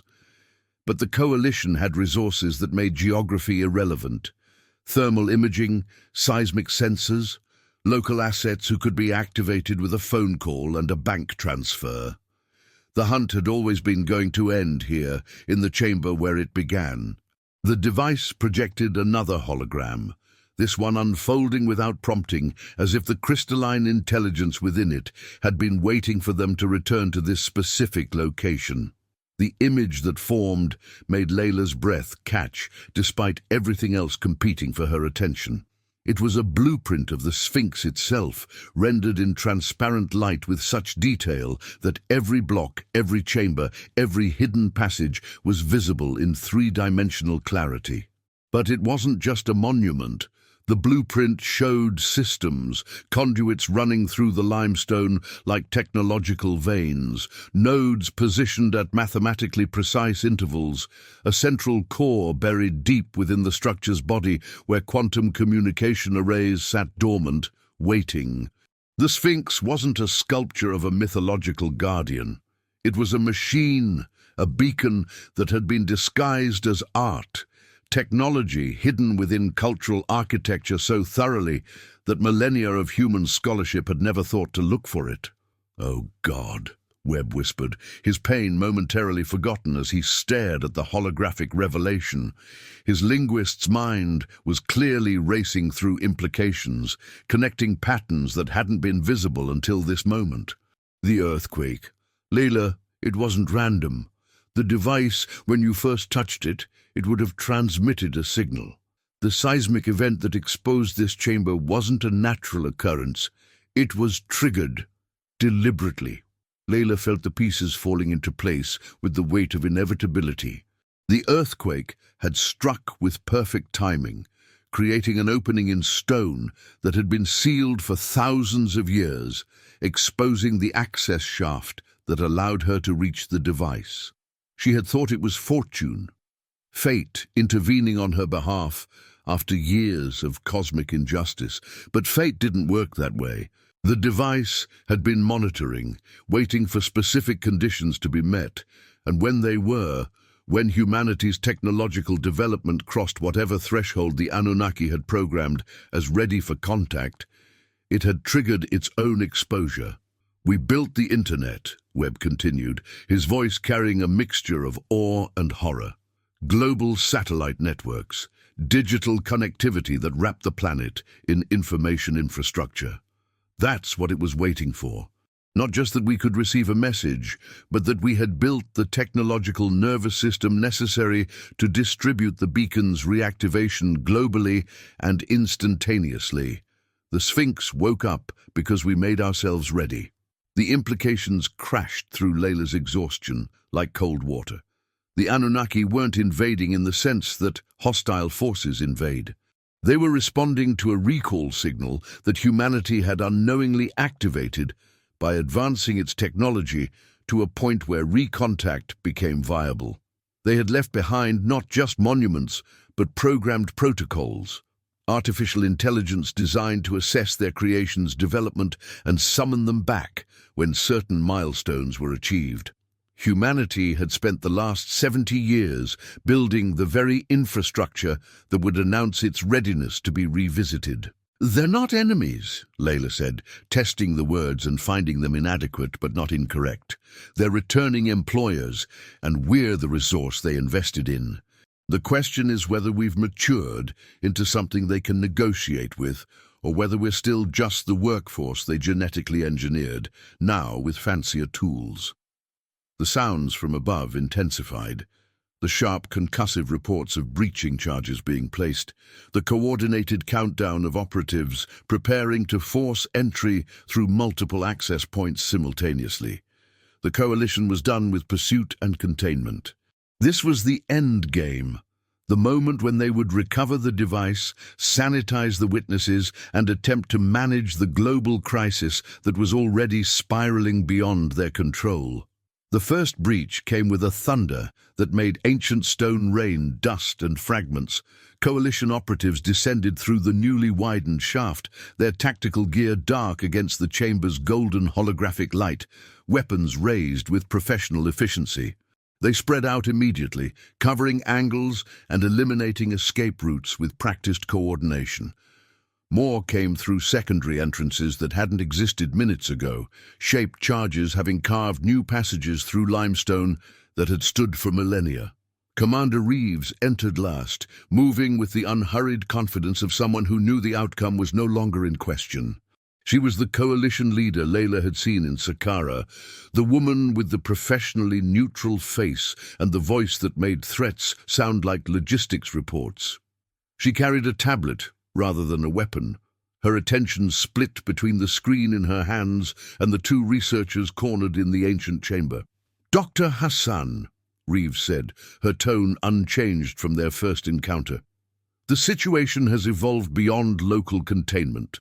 My authority now comes from a coalition of 17 national agencies, 6 private security contractors, and 2 organizations that don't officially exist.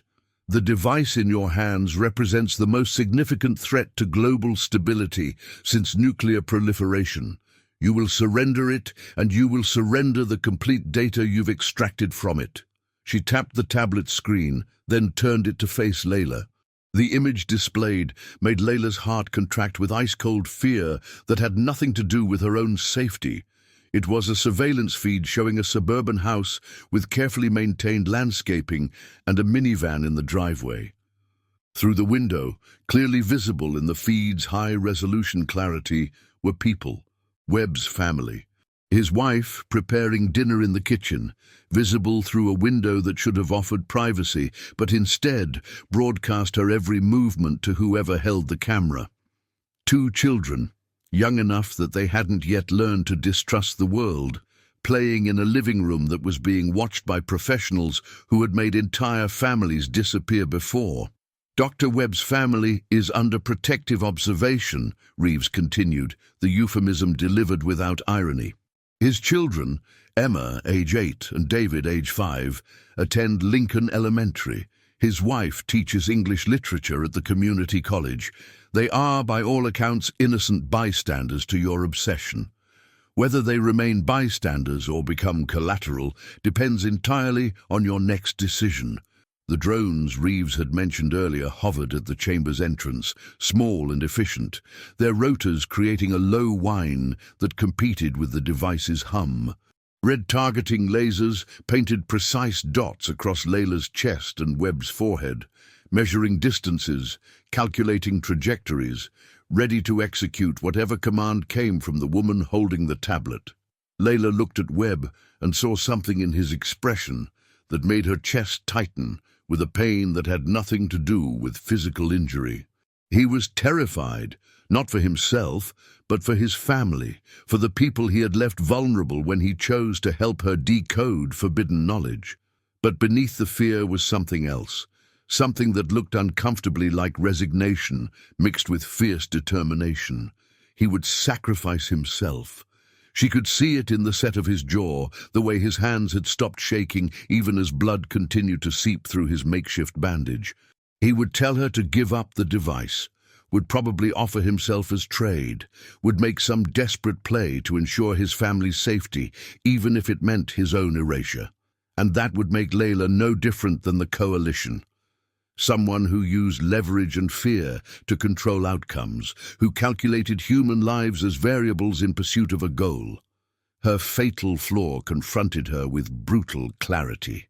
15 years of obsessive pursuit had destroyed her relationships, severed her connections to family and friends who had eventually stopped trying to reach someone who only cared about vindication.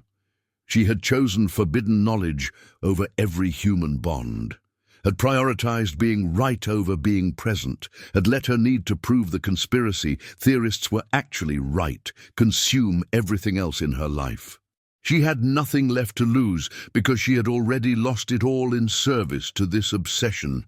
But Webb had everything to lose.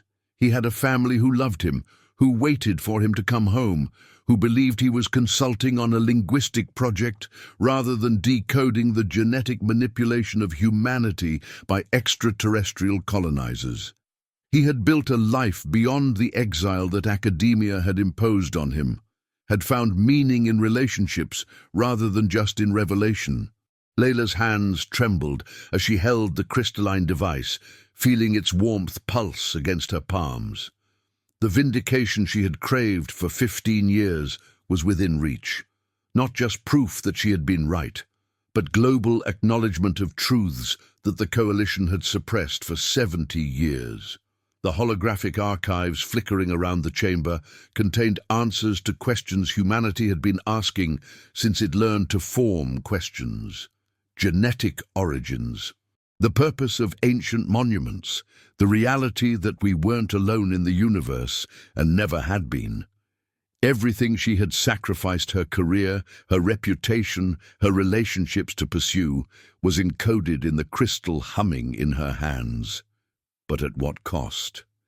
Professor Massoud's mocking face from 15 years ago rose in her memory. His dismissive declaration that she was a conspiracy theorist rather than a scholar.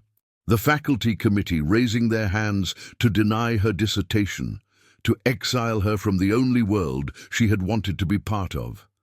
Every laughed-off email, every cancelled conference invitation, every former colleague who crossed the street to avoid acknowledging her existence.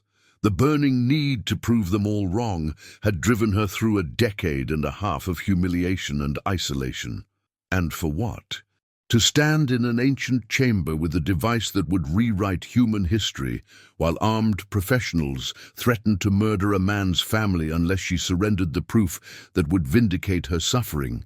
Layla thought about vindication, about walking into Cairo University with the device, showing Professor Massoud the holographic archives, watching him realize that everything he had mocked was not only true, but more profound than she had even theorized. She thought about her name being restored to academic journals, about documentaries featuring her as the researcher who had been right all along, about the sweet poison of "I told you so" delivered to every person who had laughed at her. But she also thought about Webb's daughter Emma, age 8, growing up without a father because Layla had needed to prove she wasn't a fraud. She thought about his son, David, age 5, learning that some woman's obsession with being vindicated had been more important than his dad coming home. She thought about his wife receiving a visit from officials who would offer carefully constructed lies about an accident, a tragedy, nothing that could have been prevented. Please sign these non-disclosure agreements. The device hummed in her hands, and for the first time since she had touched it in the hidden vault, Layla allowed herself to ask the question she had been avoiding. Did humanity deserve to know the truth, regardless of what that knowledge cost? Not in the abstract, theoretical sense she had used to justify her obsession, but concretely, specifically. Did the truth justify threatening Webb's children? Did it justify whatever violence the coalition would employ to keep it suppressed? Did it justify the chaos that would unfold when 7 billion people learned they were genetically engineered products of an extraterrestrial mining operation, that their religions were cargo cults worshipping departed employers, that beings who had left millennia ago were now returning to check on their investment? She looked at the holographic archives floating around her, images of genetic modification, of humans being systematically altered to serve as workforce, of the Anunnaki's departure and the beacons they left behind. Beautiful, terrible, incontrovertible truth. Then she looked at Webb, bleeding and terrified for his family, who had helped her because he believed truth mattered, but who had never signed up to sacrifice his children on the altar of revelation. Layla's internal goal, the driving force that had sustained her through 15 years of exile, transformed in that moment. Not dissolved or abandoned, but fundamentally reimagined. Vindication meant nothing if achieved through others' suffering. Being right didn't matter if being right required her to become the kind of person who would calculate a man's family as acceptable collateral damage in pursuit of truth. The question wasn't whether she could prove her theories were correct. The device in her hands had already done that beyond any possibility of refutation. The question was whether humanity deserved to receive this truth at this moment, delivered through violence and threat, or whether there was another path. A choice that didn't require her to mirror the coalition's ruthlessness, that didn't demand she sacrifice the only person who had believed in her in order to prove she deserved belief. Layla made her decision, but not the one Commander Reeves expected. Layla pulled Webb's modified satellite phone from his backpack with hands that had steadied into something approaching calm. The device was a custom rig he had built during his NASA years, back when he still had access to secure communication protocols and the technical resources to create tools that could bypass conventional security. It looked like an ordinary phone, slightly thicker, slightly heavier, but its internals had been replaced with components that could piggyback on military satellite networks and bounce signals through relay stations that most civilian equipment couldn't even detect. He had brought it as insurance, a way to transmit data if they found something too important to risk losing to coalition confiscation. Now it would serve a purpose neither of them had fully anticipated. "If I do this," Layla said quietly, her eyes meeting Webb's across the chamber, "there's no taking it back. The moment I initiate the upload, the archive goes global. Every piece of evidence, the genetic manipulation, the pyramid construction technology, the star maps, the warnings about the beacon's activation, it all becomes public simultaneously. We can't control how people will react. We can't manage the disclosure or prepare humanity gradually." The weight of what she was proposing hung in the air between them, heavy and irreversible. 70 years of carefully managed suppression, decades of the coalition's efforts to control the narrative about humanity's origins, would collapse in minutes. Governments would scramble. Religious institutions would fracture, scientific consensus would shatter. Panic was inevitable, violence was probable. The social contract that held civilization together was built on agreed-upon stories about where we came from and what we were. Those stories were about to be revealed as fiction, and fiction's collapse rarely happened peacefully. Webb met her eyes, his face pale from blood loss, but his expression carrying a fierce clarity that made him look like the man he must have been before exile had worn him down. "Then make it count," he said simply. His hands were still pressed against his wound, blood seeping slowly through the fabric, but his voice carried the weight of someone who had already made peace with whatever cost this choice would demand. "We didn't come this far to let them bury the truth again. My family—" He paused, swallowing hard. "They'll understand. Eventually. Or they won't. But at least they'll know why it mattered." Layla nodded once, then connected the crystalline device to the satellite phone using adapters Webb had designed specifically for this kind of interface. The device's surface pulsed as it recognized the connection, symbols lighting up in sequences that suggested it understood exactly what was being asked of it. For something that had been created millennia ago, it demonstrated an intelligence that was either incredibly sophisticated artificial programming or something that approached actual consciousness. She initiated the upload protocol. The device began transmitting immediately, its crystalline structure vibrating with energy that made the air around it shimmer with heat distortion. Data packets flooded outward through the satellite phone's connection, bouncing through military relay stations, piggybacking on communication satellites that wrapped the planet in invisible webs of information exchange. The Anunnaki archive, everything it contained about genetic manipulation, technological legacy, cosmic origins, and the beacon's true purpose, began spreading across humanity's digital infrastructure with viral speed. Commander Reeves understood what was happening before any of her operatives did. Layla saw the realization hit her face like a physical blow, the careful neutrality cracking into something raw and furious. "Stop her!" Reeves shouted, the command breaking with an urgency that shattered her professional composure entirely. "Fire! Take the device offline now!" The operatives responded with trained efficiency, their weapons pivoting toward Layla with the smooth precision of people who had executed similar orders countless times before. Red targeting lasers painted across her chest and forehead, measuring distances, calculating trajectories, fingers tightened on triggers. But it was too late. The archive was already streaming, already distributed across hundreds of entry points in the global information network. Research institutions receiving unexplained data packets containing holographic evidence that rewrote evolutionary biology. News networks whose servers suddenly held footage of pyramid construction that violated known physics. Social media platforms, where millions of devices were downloading fragments of an archive that proved humanity's origins, were not what history claimed. Government servers being flooded with linguistic primers for languages that predated Sumerian cuneiform by millennia, with star maps showing trajectories of incoming vessels, with warnings encoded in symbols that the coalition had spent decades keeping classified. In Boston, a geneticist named Dr. Sarah Chen was working late in her university lab, analyzing human DNA sequences for a routine pharmaceutical research project, when her computer began displaying holographic projections she hadn't requested.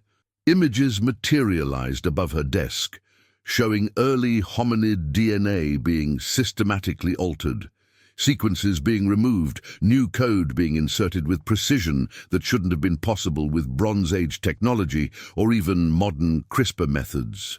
She stared at the double helix unfolding before her eyes, watched as the modifications created the genetic architecture that defined Homo sapiens, and felt her entire understanding of human evolution collapse into questions that textbooks had never prepared her to answer.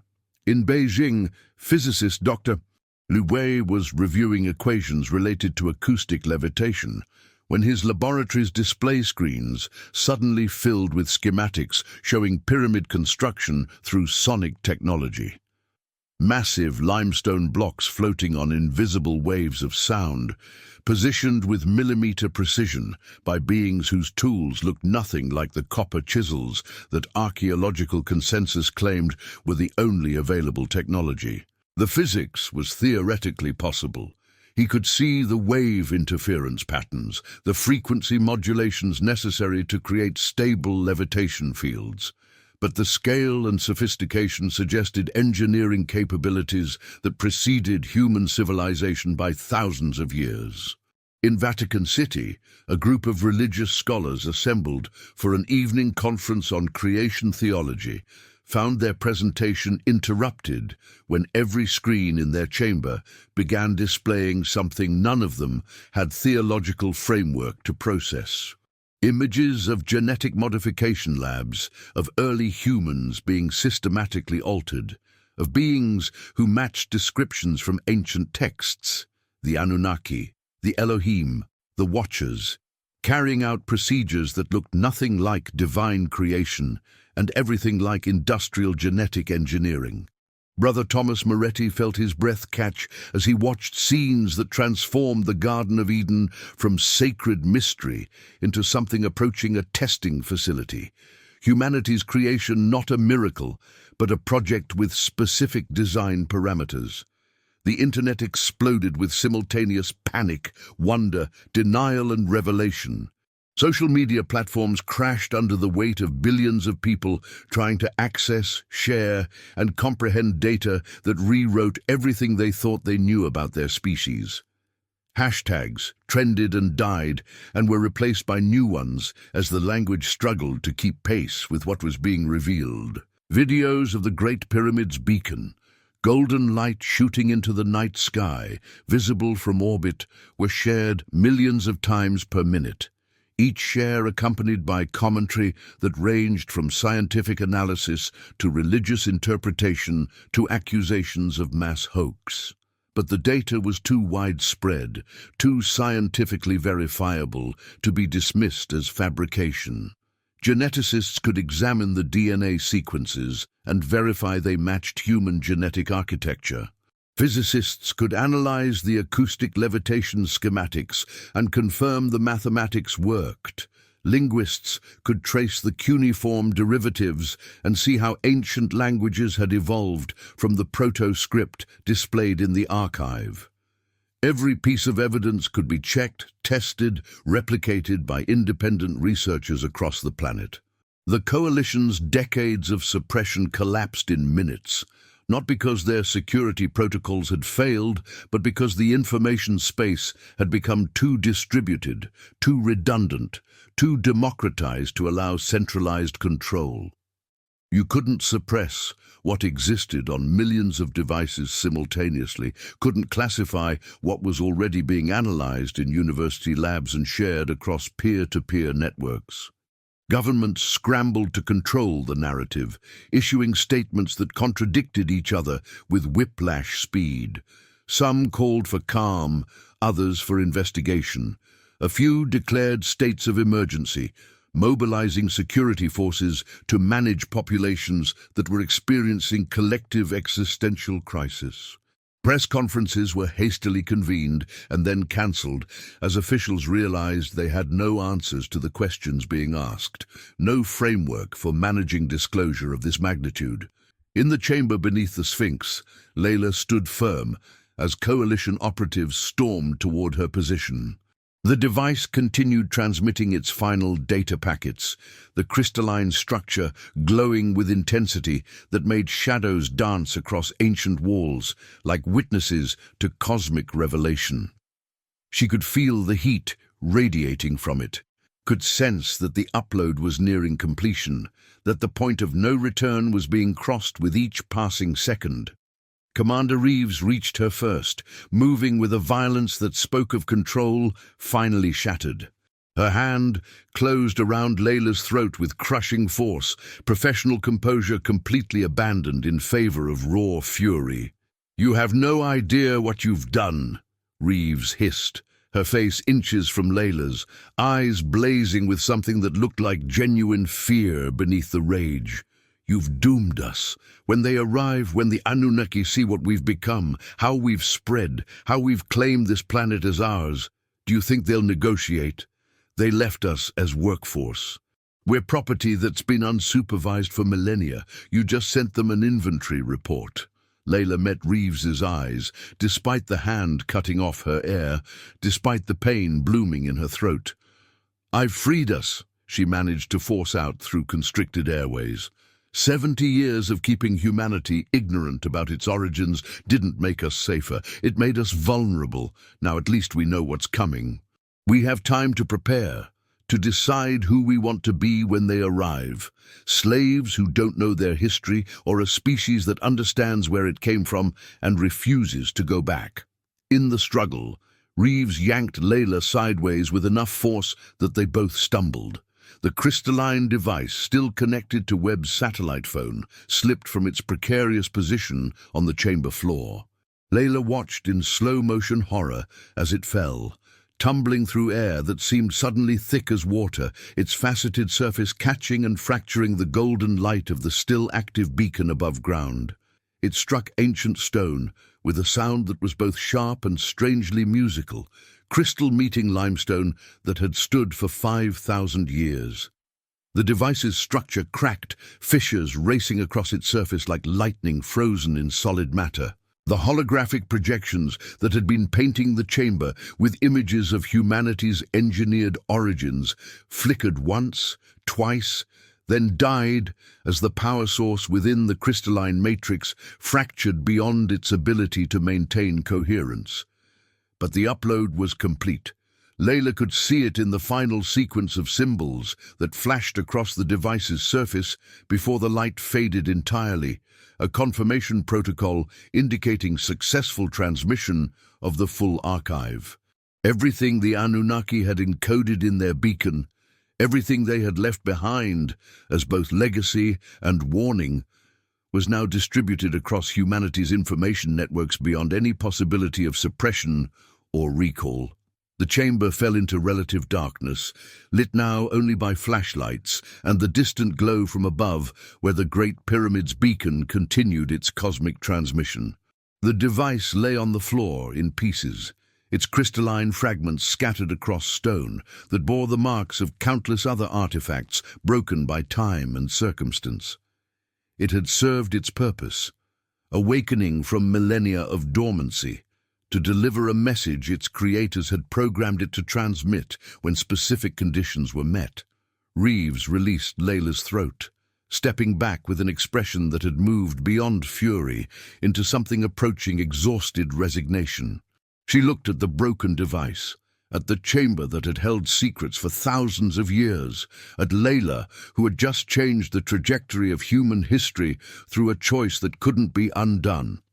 "Restrain her," Reeves said quietly to her operatives, "and Webb. They're coming with us." Hands gripped Layla's arms with professional efficiency, restraining her movements but no longer with the violence that would have preceded execution. The coalition had lost control of the narrative, lost the ability to suppress the truth through isolation and elimination. Killing Layla now would be pointless. She was no longer the sole source of forbidden knowledge, but just one more person who had accessed data that was spreading across the planet's information infrastructure with viral inevitability.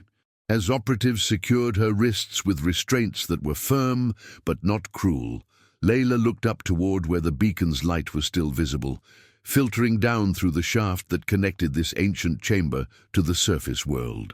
Above ground, the Great Pyramid was transmitting its recall signal with a clarity and intensity that had been building for weeks. A coherent beam of golden energy piercing upward through Earth's atmosphere, through the space where satellites orbited and the International Space Station traced its path, shooting into the void where stars burned with light that had traveled for years to reach human eyes. In orbit, astronomical observatories were detecting something that would dominate scientific discourse for the next 18 months. Deep space monitoring stations registered an anomaly beyond Neptune's orbit, a massive deceleration signature suggesting objects transitioning from faster-than-light transit to sublight approach vectors. Whatever was slowing down was enormous, the energy expenditure required to decelerate at those rates indicating either vessels larger than anything humanity had constructed or propulsion technology that operated on principles that challenged known physics. The trajectory was unambiguous. Earth's solar system, with approach vectors that would bring them into orbit around humanity's home planet in approximately 18 months. Adjustments were being made in real time, course corrections responding to the beacon's transmission with precision that suggested either incredible navigational technology or artificial intelligence that had been plotting this return journey for longer than human civilization had existed. The Anunnaki were coming, not as hypothetical ancient astronauts debated in fringe documentaries, but as a concrete reality confirmed by observatories across the planet, by NASA tracking stations and ESA deep space monitors and Chinese astronomical research facilities. The beings who had genetically engineered humanity as a workforce, who had departed millennia ago, leaving behind monuments and beacons, were responding to the recall signal that Earth's technological development had triggered. Layla watched the holographic star map flicker one last time in the failing light of the broken device, trajectory lines converging on Earth's position in 18 months, estimated arrival windows calculating with precision that made the timeline feel both impossibly distant and terrifyingly immediate. 18 months to prepare for reunion with beings who might view humanity as liberated children who had grown beyond their original purpose, or as escaped property that needed to be reclaimed and managed. The coalition operatives began moving her and Webb toward the chamber's exit, preparing to extract them from the site before media attention made the Giza Plateau impossible to navigate. Layla didn't resist. There was no point. She had achieved what 15 years of obsession had driven her toward. Not academic vindication or restoration of reputation, but the revelation of truths that the coalition had worked for 70 years to suppress. Whether she had freed humanity or doomed it remained to be seen.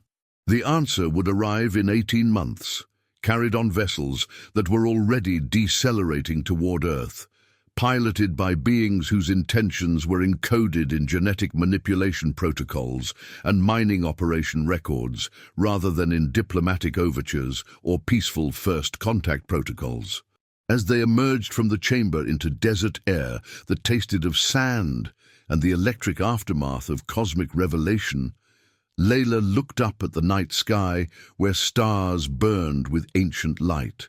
Somewhere beyond those visible points, past the edge of what human eyes could see without technological assistance, the Anunnaki were coming home to check on an investment they had made in the deep past when humanity's ancestors were still learning to use fire and stone tools. The truth was out. The beacon was transmitting. The return journey had begun, and humanity had 18 months to decide who it wanted to be when its creators arrived, property awaiting reclamation, or a species that had transcended its engineered origins into something its makers had never anticipated. The world transformed in the wake of the revelation with a speed that made history's previous paradigm shifts look glacial by comparison. News networks across the globe ran continuous coverage, their graphics departments struggling to create visual frameworks that could contain the scale of what was being disclosed. Emergency United Nations sessions convened in New York with representatives from every member nation. The General Assembly chamber packed with diplomats whose instructions from their capitals were being rewritten hourly as governments realized they had no protocols for managing first contact with humanity's genetic engineers. In Vatican City, the College of Cardinals assembled in emergency conclave, their deliberations no longer about doctrinal interpretation, but about existential crisis. How did you reconcile 2,000 years of theology built on divine creation with holographic evidence showing systematic genetic manipulation by extraterrestrial beings? Some argued for integration, that the Anunnaki could be understood as instruments of divine will, angels made corporeal. Others demanded rejection of the archive as sophisticated deception designed to destroy faith.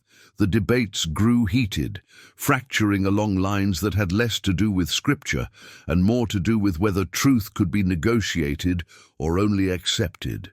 Scientific communities erupted into equally passionate discourse, though their arguments were conducted in peer-reviewed journals and hastily organized conferences rather than sacred chambers. Geneticists published rapid-fire papers analyzing the DNA modification sequences from the archive, confirming with uncomfortable precision that the techniques shown could account for the gaps in human evolutionary development that had always troubled paleoanthropology. Physicists wrestled with the acoustic levitation schematics, running simulations that proved the mathematics worked but required power sources and materials that modern technology couldn't yet replicate. Archaeologists found themselves defending or abandoning decades of careful consensus as sites they had dated and explained suddenly required radical reinterpretation. The streets filled with protests and celebrations in equal measure, often in the same cities, sometimes on the same blocks. In New Delhi, crowds gathered at ancient temples to debate whether their gods had been misidentified Anunnaki, or whether the archive was Western fabrication designed to undermine Eastern spirituality. In São Paulo, evangelical churches held prayer vigils, asking for guidance, while across the street, secular humanists threw parties celebrating liberation from what they called cosmic slavery narratives. In London, academic conferences on the archive's implications sold out within hours, tickets scalped for prices that would have funded entire research projects. Economic markets destabilized as investors tried to calculate what first contact would mean for terrestrial industry, for resource scarcity, for the basic assumptions that underpinned global trade. If beings with faster-than-light travel and genetic engineering capabilities were arriving in 18 months, what happened to Earth's economy? Would they trade, conquer, ignore humanity's primitive attempts at commerce entirely? Stock exchanges experienced wild swings as algorithms tried to price in variables they had no historical data to assess. Religious authority, already fragmented by centuries of reformation and secularization, crumbled in places and calcified in others. Some denominations embraced the revelation as expanded understanding of creation's mechanisms, their leaders preaching that knowing how humans were made didn't diminish the miracle of existence. Others declared the archive demonic deception and excommunicated members who accepted its authenticity. Attendance at services spiked in some regions and collapsed in others, creating a spiritual landscape as chaotic as the political one. Conspiracy theorists who had spent decades being dismissed as fringe lunatics found themselves suddenly, uncomfortably vindicated. Forums that had discussed ancient astronauts and suppressed archaeology exploded with activity, though the tone shifted from speculative excitement to something approaching existential dread. Being right about a conspiracy was one thing. Confronting the reality that your species had been engineered as workforce was quite another. Some reveled in their vindication. Others realized that some truths were more comfortable as theories than as confirmed facts backed by holographic evidence and incoming spacecraft. Humanity was united only in its confusion, in the shared recognition that everything had changed, but no clear understanding of what came next.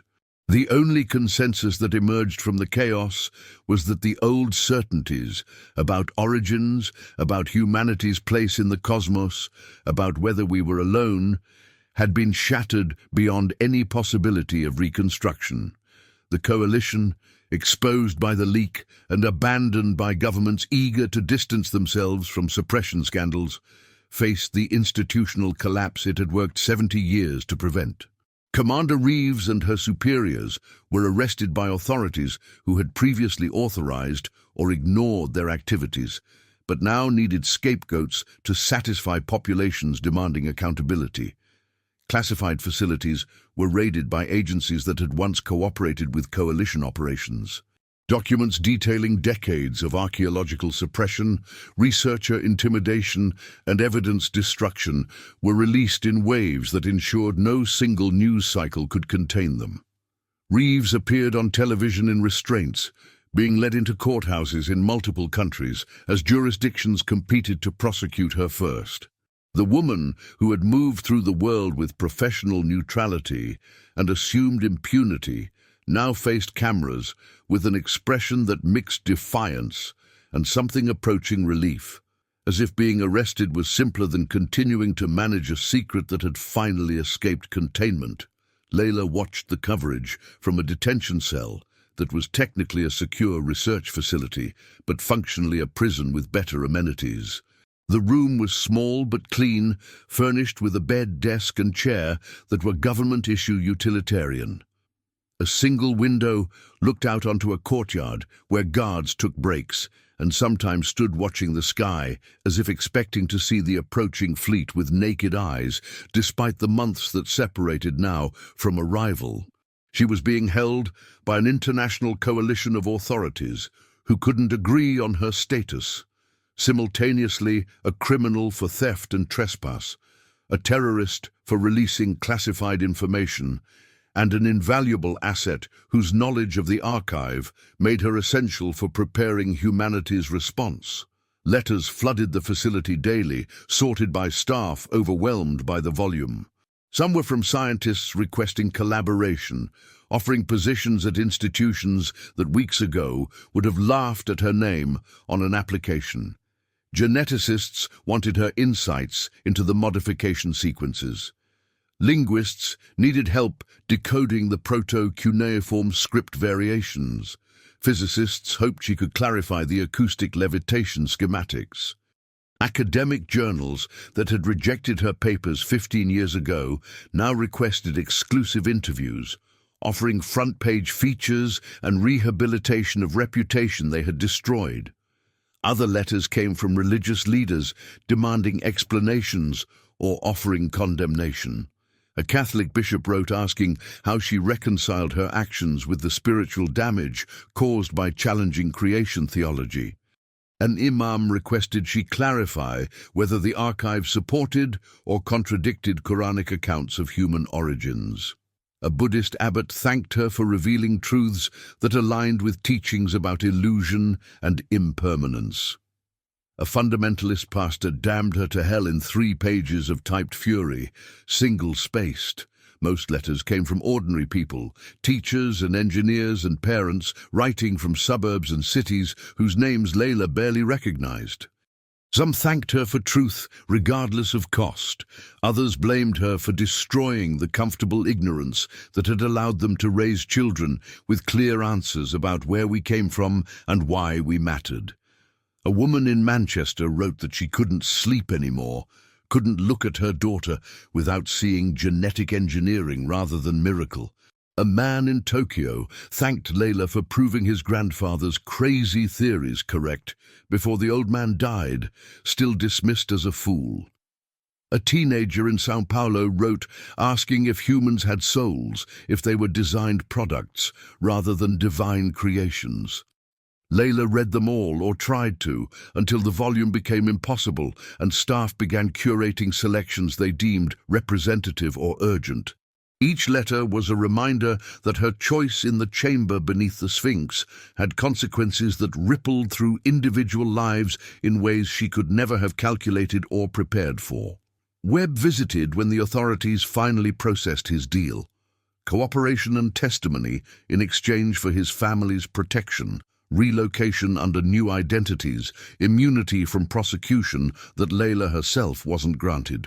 He looked older than when they had worked together in his Cairo apartment, the lines around his eyes deeper, his hair gone grayer. But he carried himself with less fear, as if exposure had paradoxically freed him from the paranoia that had defined his exile years. They met in a conference room monitored by cameras, supervised by guards who stood at respectful distance. Webb sat across from her at a table scarred by years of use, his hands folded in front of him, his expression carrying relief and guilt in equal measure. "The world wants to know," he said quietly, his voice raw from testimony sessions and interviews that had kept him talking for days. Every agency, every government, every research institution, they're all asking the same question. Are we ready?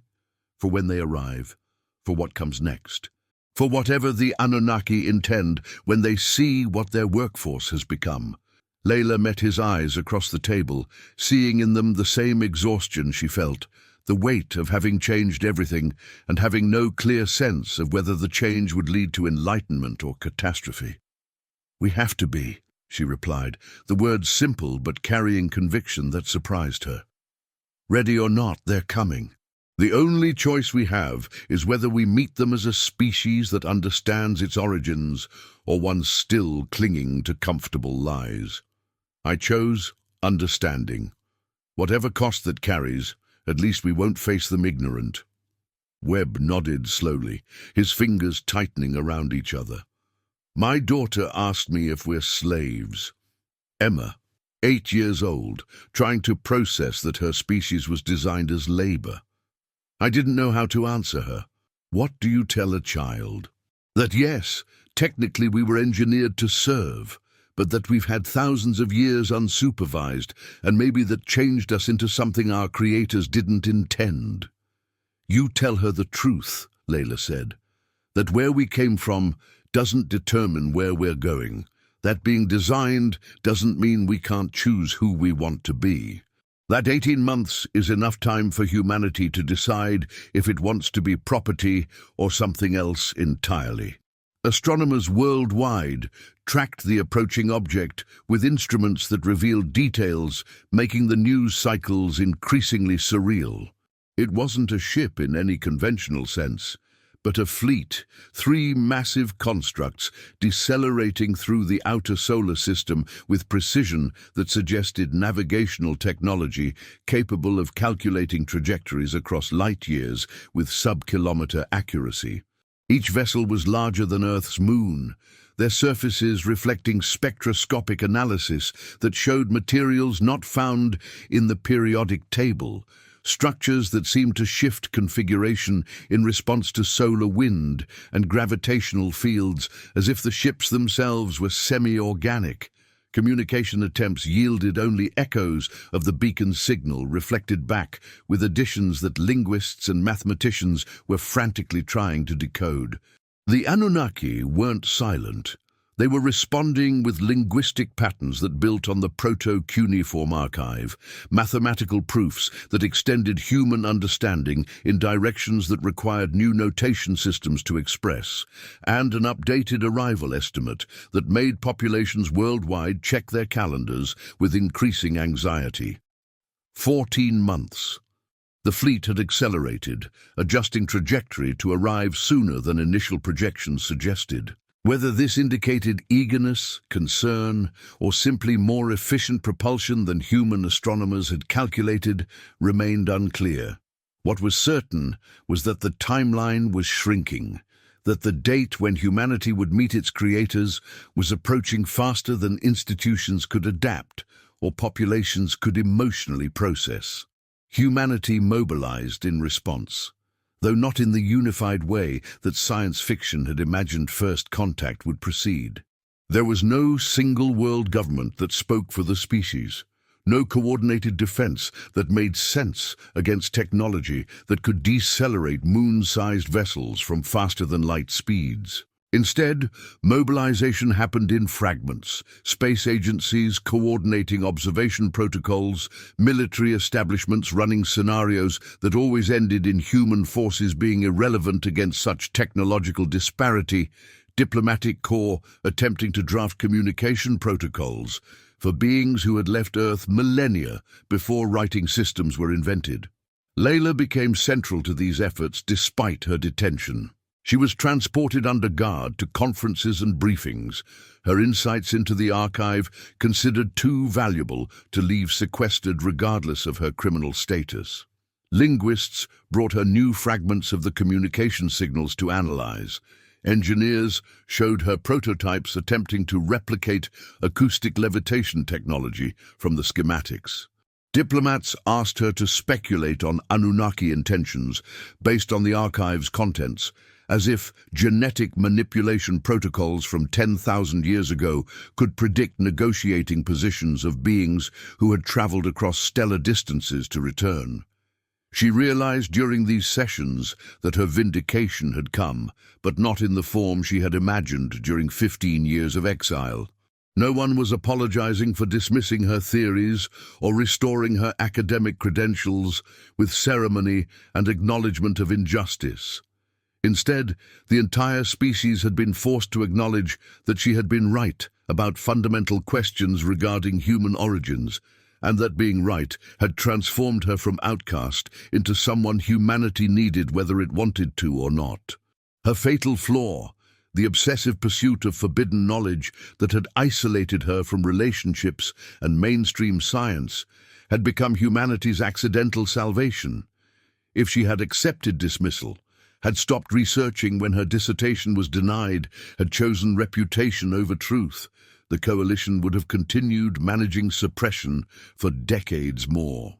The Anunnaki fleet would have arrived to a humanity ignorant of its origins, unprepared for reunion, easy to reclaim or discard according to whatever logic governed beings who viewed Earth as a former worksite. Instead, humanity had 18 months, now 14, to prepare, to understand where it came from, to decide what it wanted to be, to marshal whatever resistance or welcome seemed appropriate for creators returning to check on their investment. Night settled over the detention facility, with the particular quality of autumn darkness that came early and stayed late. Layla stood at her cell window, watching the sky transition from fading blue to deep purple to black, scattered with stars. The courtyard below was empty except for a single guard taking a break, his cigarette glowing orange in the darkness, his face tilted upward toward the same sky Layla was studying. Among the familiar constellations, patterns humans had been naming and mythologizing since they learned to tell stories, a new light appeared. Faint at first, barely distinguishable from stars, but growing steadily brighter night by night. The Anunnaki fleet, still months away, but now visible to the naked eye for observers who knew where to look and what they were seeing. Not a star, but 3 points of light moving in formation, their trajectory adjusted by navigational intelligence that had been plotting this return for longer than human civilization had existed. The guard in the courtyard noticed her watching and looked up himself, tracking her gaze to the new constellation.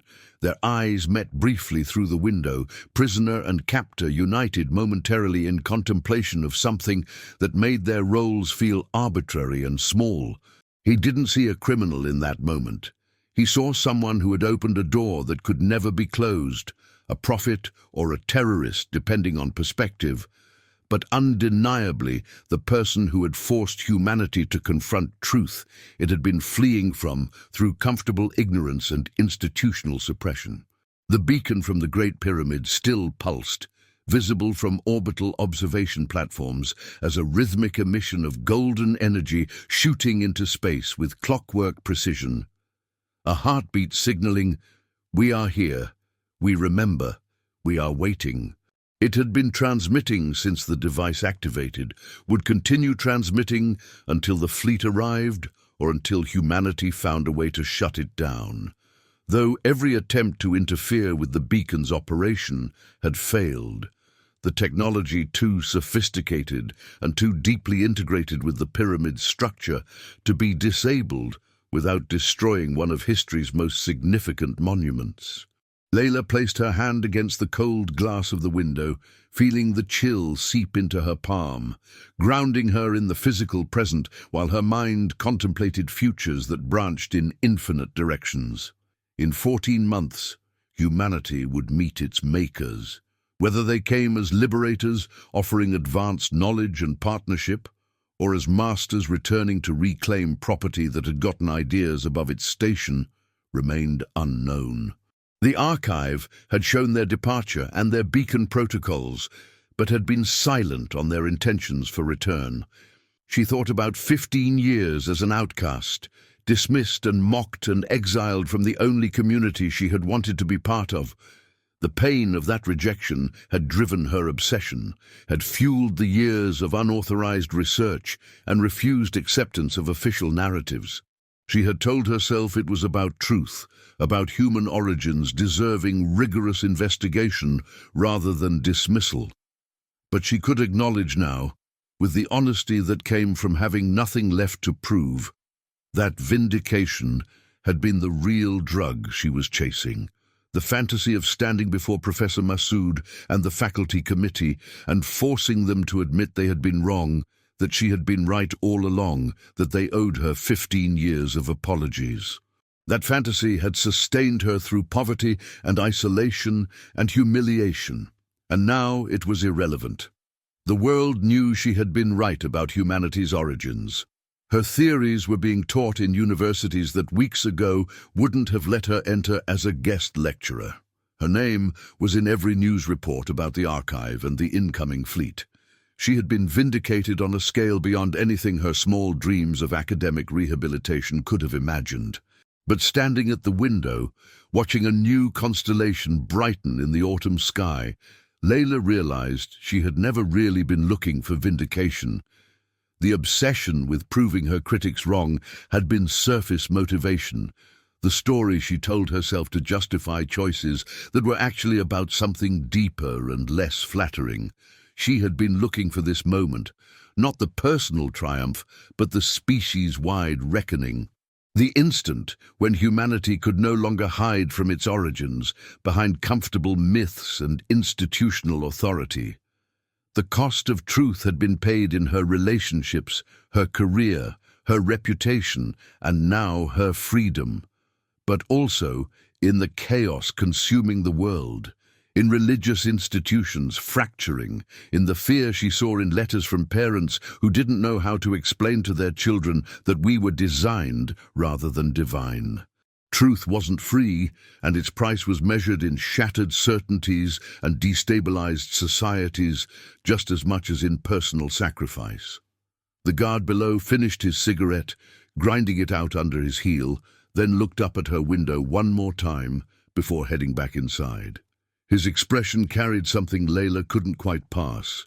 Fear, yes, but also anticipation. The same mixture she saw in her own reflection in the darkening glass. Terror and wonder competing for dominance, both responses equally valid when confronting reunion with beings who had made humanity into their image according to specifications that served extraction rather than enlightenment. The new constellation brightened imperceptibly, invisible change accumulating night by night into transformation that would eventually be undeniable, even to those still desperately clinging to the idea that this was all elaborate hoax or mass delusion. The Anunnaki were coming. The beacon was calling them home, and humanity, engineered and abandoned and left to develop for millennia unsupervised, would soon discover whether its creators viewed their workforce's independence as evolution worth celebrating or as rebellion requiring correction. Layla kept her hand against the cold glass, watching the stars and the new lights among them, waiting for whatever came next, with the grim determination of someone who had spent 15 years refusing to look away from uncomfortable questions. The reckoning had begun. The door was open, and there would be no closing it before dawn. 6 months after the revelation, the world had stabilized into what politicians and sociologists were carefully calling the new normal. Though nothing about it felt normal to anyone who remembered the before times when humanity's origins were settled questions rather than subjects of heated planetary debate. Universities across the globe established xenoarchaeology departments, their funding applications approved with unprecedented speed by governments desperate to demonstrate they were taking the situation seriously. MIT launched the first graduate program in Anunnaki linguistics. Oxford created a chair in ancient genetic engineering. Beijing University opened a research center dedicated to reverse engineering pyramid acoustics, with resources that made their existing physics departments look underfunded by comparison. Governments formed first contact committees staffed by diplomats, scientists, military strategists, and increasingly by psychologists tasked with managing populations experiencing collective existential crisis. The committees met in secure facilities and issued reports that tried to project confidence about humanity's preparedness for reunion with beings who possessed faster-than-light travel and genetic engineering capabilities that still looked like magic despite 6 months of intensive study.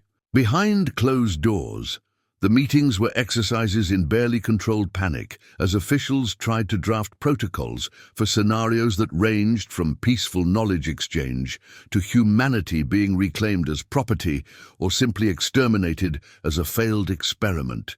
Religious leaders across traditions engaged in what theologians were calling the Great Reinterpretation, scrambling to reconcile sacred texts with holographic evidence of genetic manipulation. Some found surprising flexibility in their doctrines, arguing that divine will could work through Anunnaki hands, that creation's mechanism didn't diminish its miracle.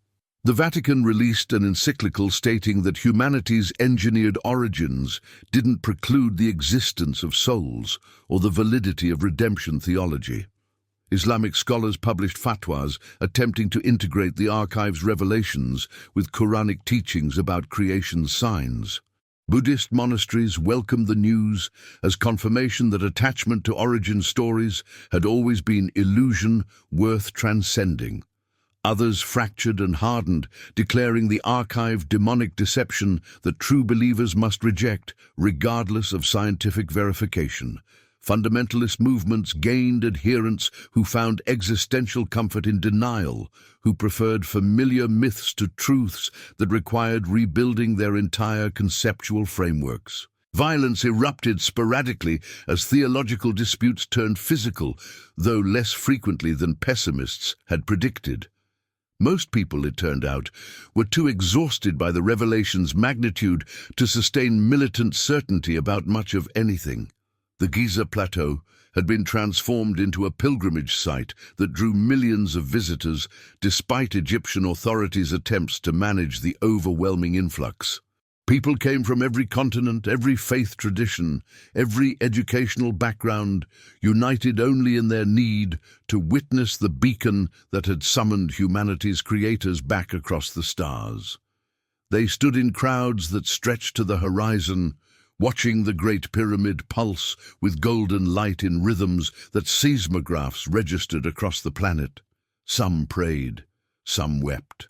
Some stood in silent contemplation that looked indistinguishable from shock. The merchants who had sold postcards and cheap souvenirs now sold archive imagery and translations, their inventory adapted to demand with entrepreneurial speed that would have been impressive if it weren't so grimly mercenary.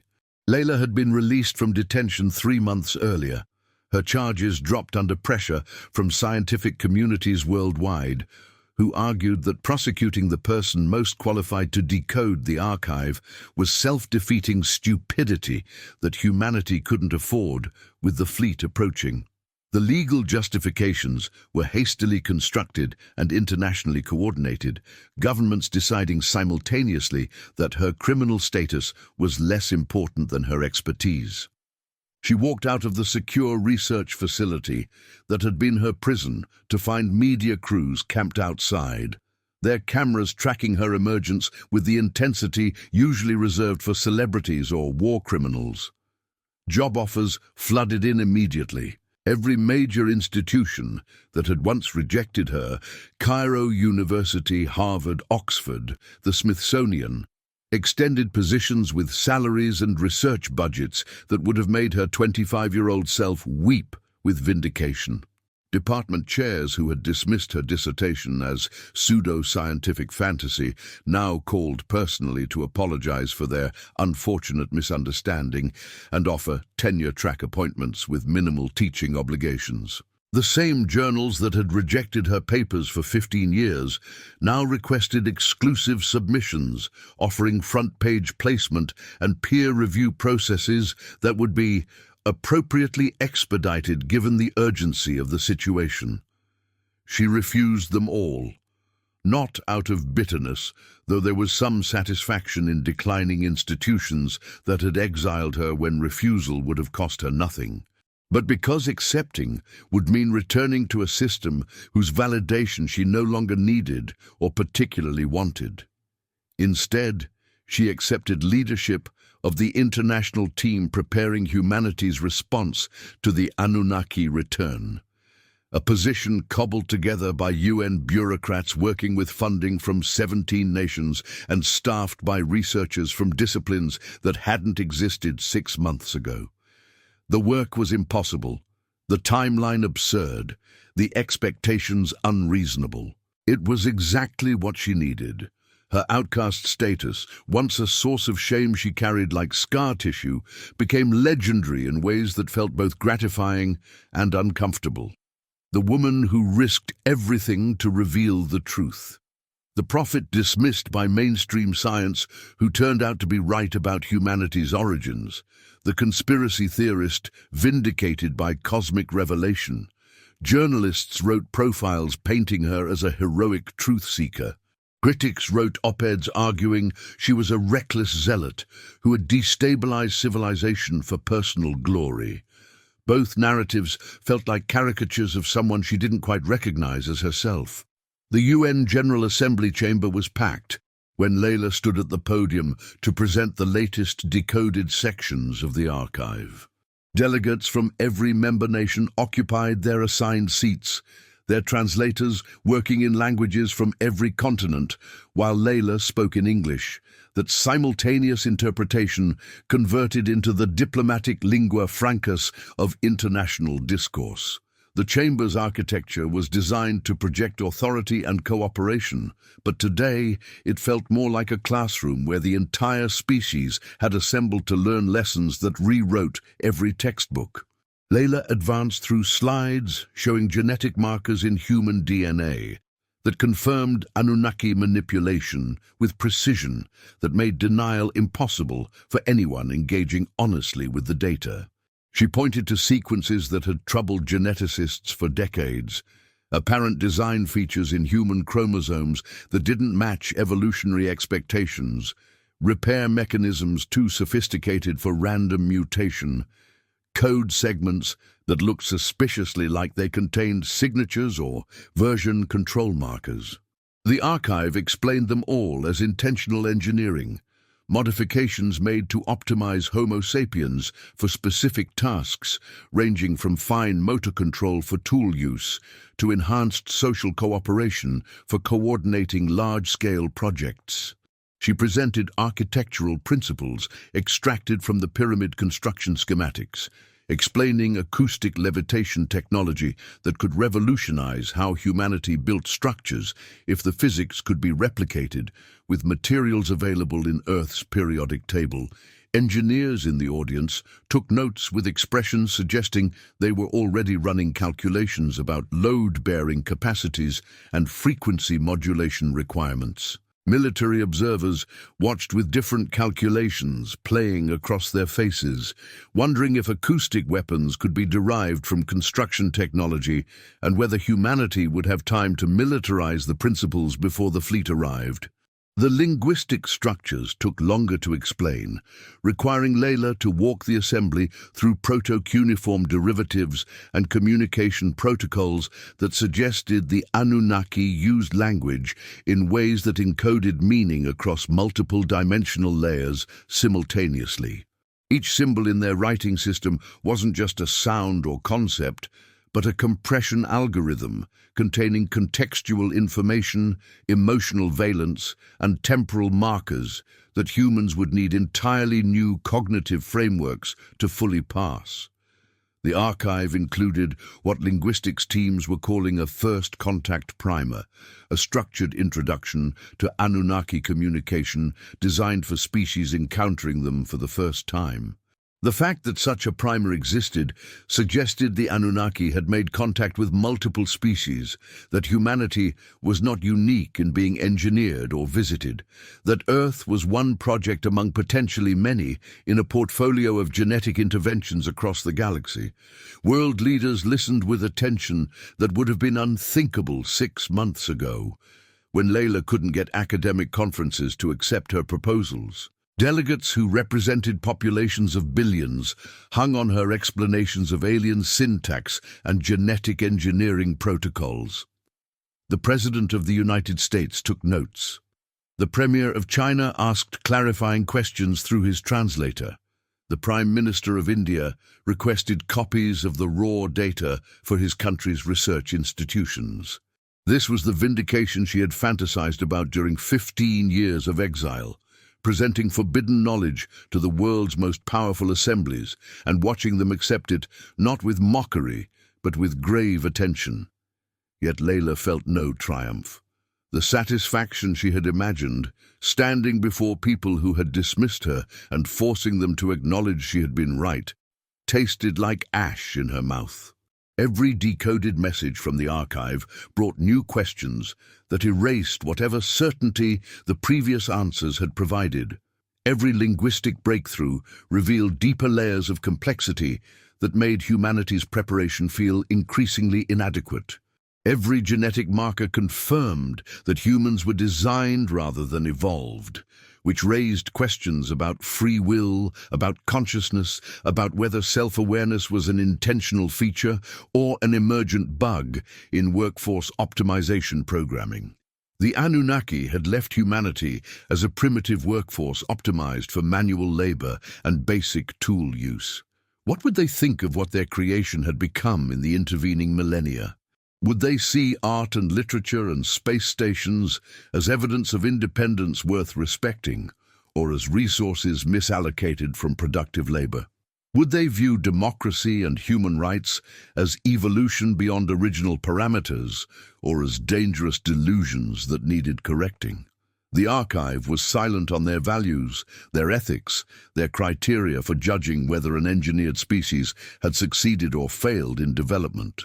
Every night, Layla returned to the apartment she had been provided, comfortable but sterile government housing in Vienna near the UN offices, and stood at her window, watching the Anunnaki fleet brighten in the sky.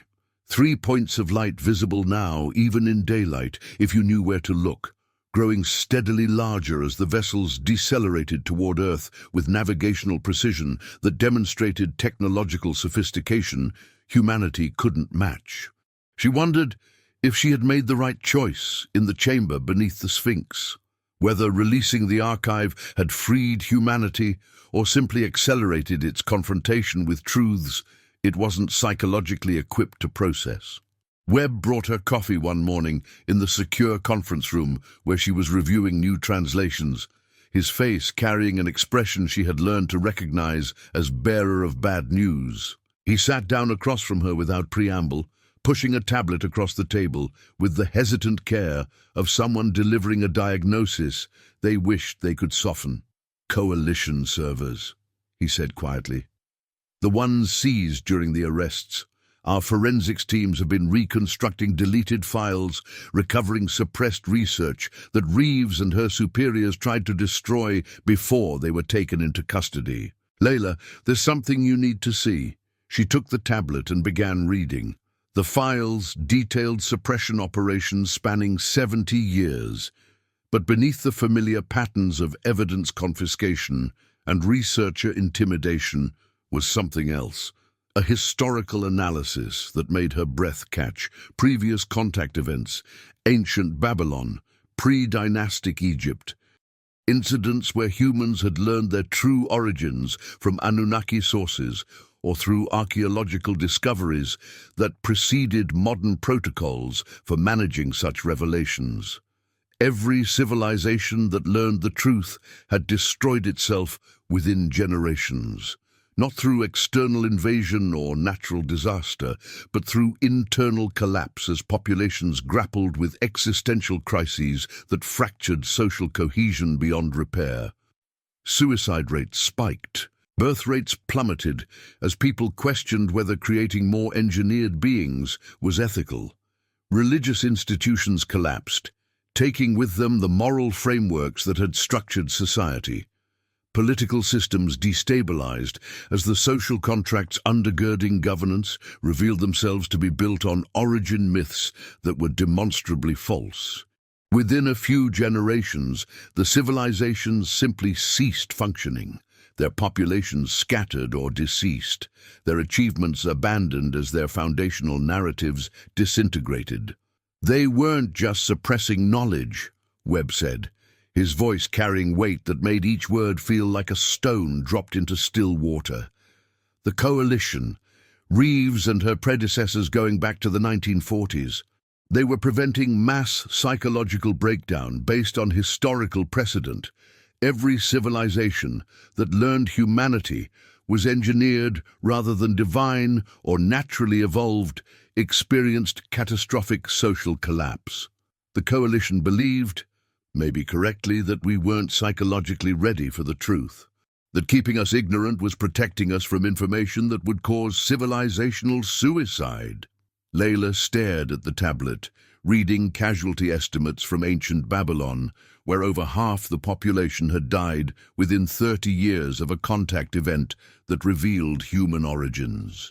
Archaeological evidence showed sudden abandonment of cities, mass graves, evidence of social structures simply dissolving as people lost the shared narratives that gave their cooperation meaning.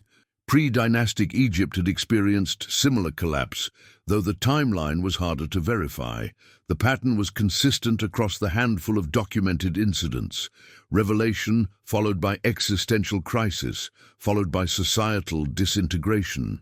"They thought they were saving us," Layla said slowly, the realization settling over her with uncomfortable weight. The suppression, the discrediting, the burial of evidence. It wasn't just about control. They genuinely believed that knowing the truth would destroy us. And you've just released that truth to 7 billion people simultaneously, Webb said, not accusingly but stating fact that needed acknowledging. With the fleet arriving in 8 months, humanity is experiencing the largest collective existential crisis in history. Suicide rates are up globally. Religious institutions are fracturing. Social cohesion is strained in every nation. We haven't collapsed yet. But Layla, what if we do? What if your choice in that chamber doesn't just change how we meet the Anunnaki, but prevents us from meeting them at all? Because we've destroyed ourselves first. Layla set the tablet down carefully, her hands steady despite the trembling she felt internally. She had spent 6 months convinced that revealing the truth had been the right choice, that ignorance could never be protection, that humanity deserved to know its origins regardless of discomfort. Now she was confronting evidence that previous civilizations, faced with the same revelations, had not survived the knowledge. That the coalition's suppression protocols were not purely about power, but about preventing a pattern of civilizational suicide that had repeated across millennia. I don't know, she said finally, the admission costing her more than she wanted to examine. I don't know if I made the right choice. But I know the alternative was keeping humanity ignorant until the fleet arrived and revealed the truth anyway. At least now we have 8 months to process, to adapt, to decide who we want to be. If I had let the coalition keep suppressing, we would have had days, maybe hours, once the Anunnaki entered orbit. The collapse would have been faster and more violent with no preparation at all. Webb nodded slowly, though his expression suggested he wasn't entirely convinced. I hope you're right. Because if you're wrong, you'll be remembered not as the prophet who revealed the truth, but as the person who gave humanity information it couldn't psychologically survive. Dawn came to the Giza Plateau, with the particular quality of Egyptian light that turned sand golden and made ancient monuments look freshly carved despite millennia of weathering. Layla stood where her journey had begun, on the limestone expanse between the Sphinx and the Great Pyramid, surrounded by crowds that had gathered to watch the sunrise, and the fleet that was visible now, even in daylight. The Sphinx loomed behind her, no longer a mystery wrapped in archaeological debate, but a known machine whose purpose had been decoded and whose activation had summoned its creators back across the stars. The Great Pyramid's beacon pulsed steadily, its rhythm unchanged, since the device in the chamber below had first activated it 6 months ago. Engineers had attempted to shut it down, worried that the constant transmission was destabilizing the structure or consuming energy that might be needed later. Every attempt had failed.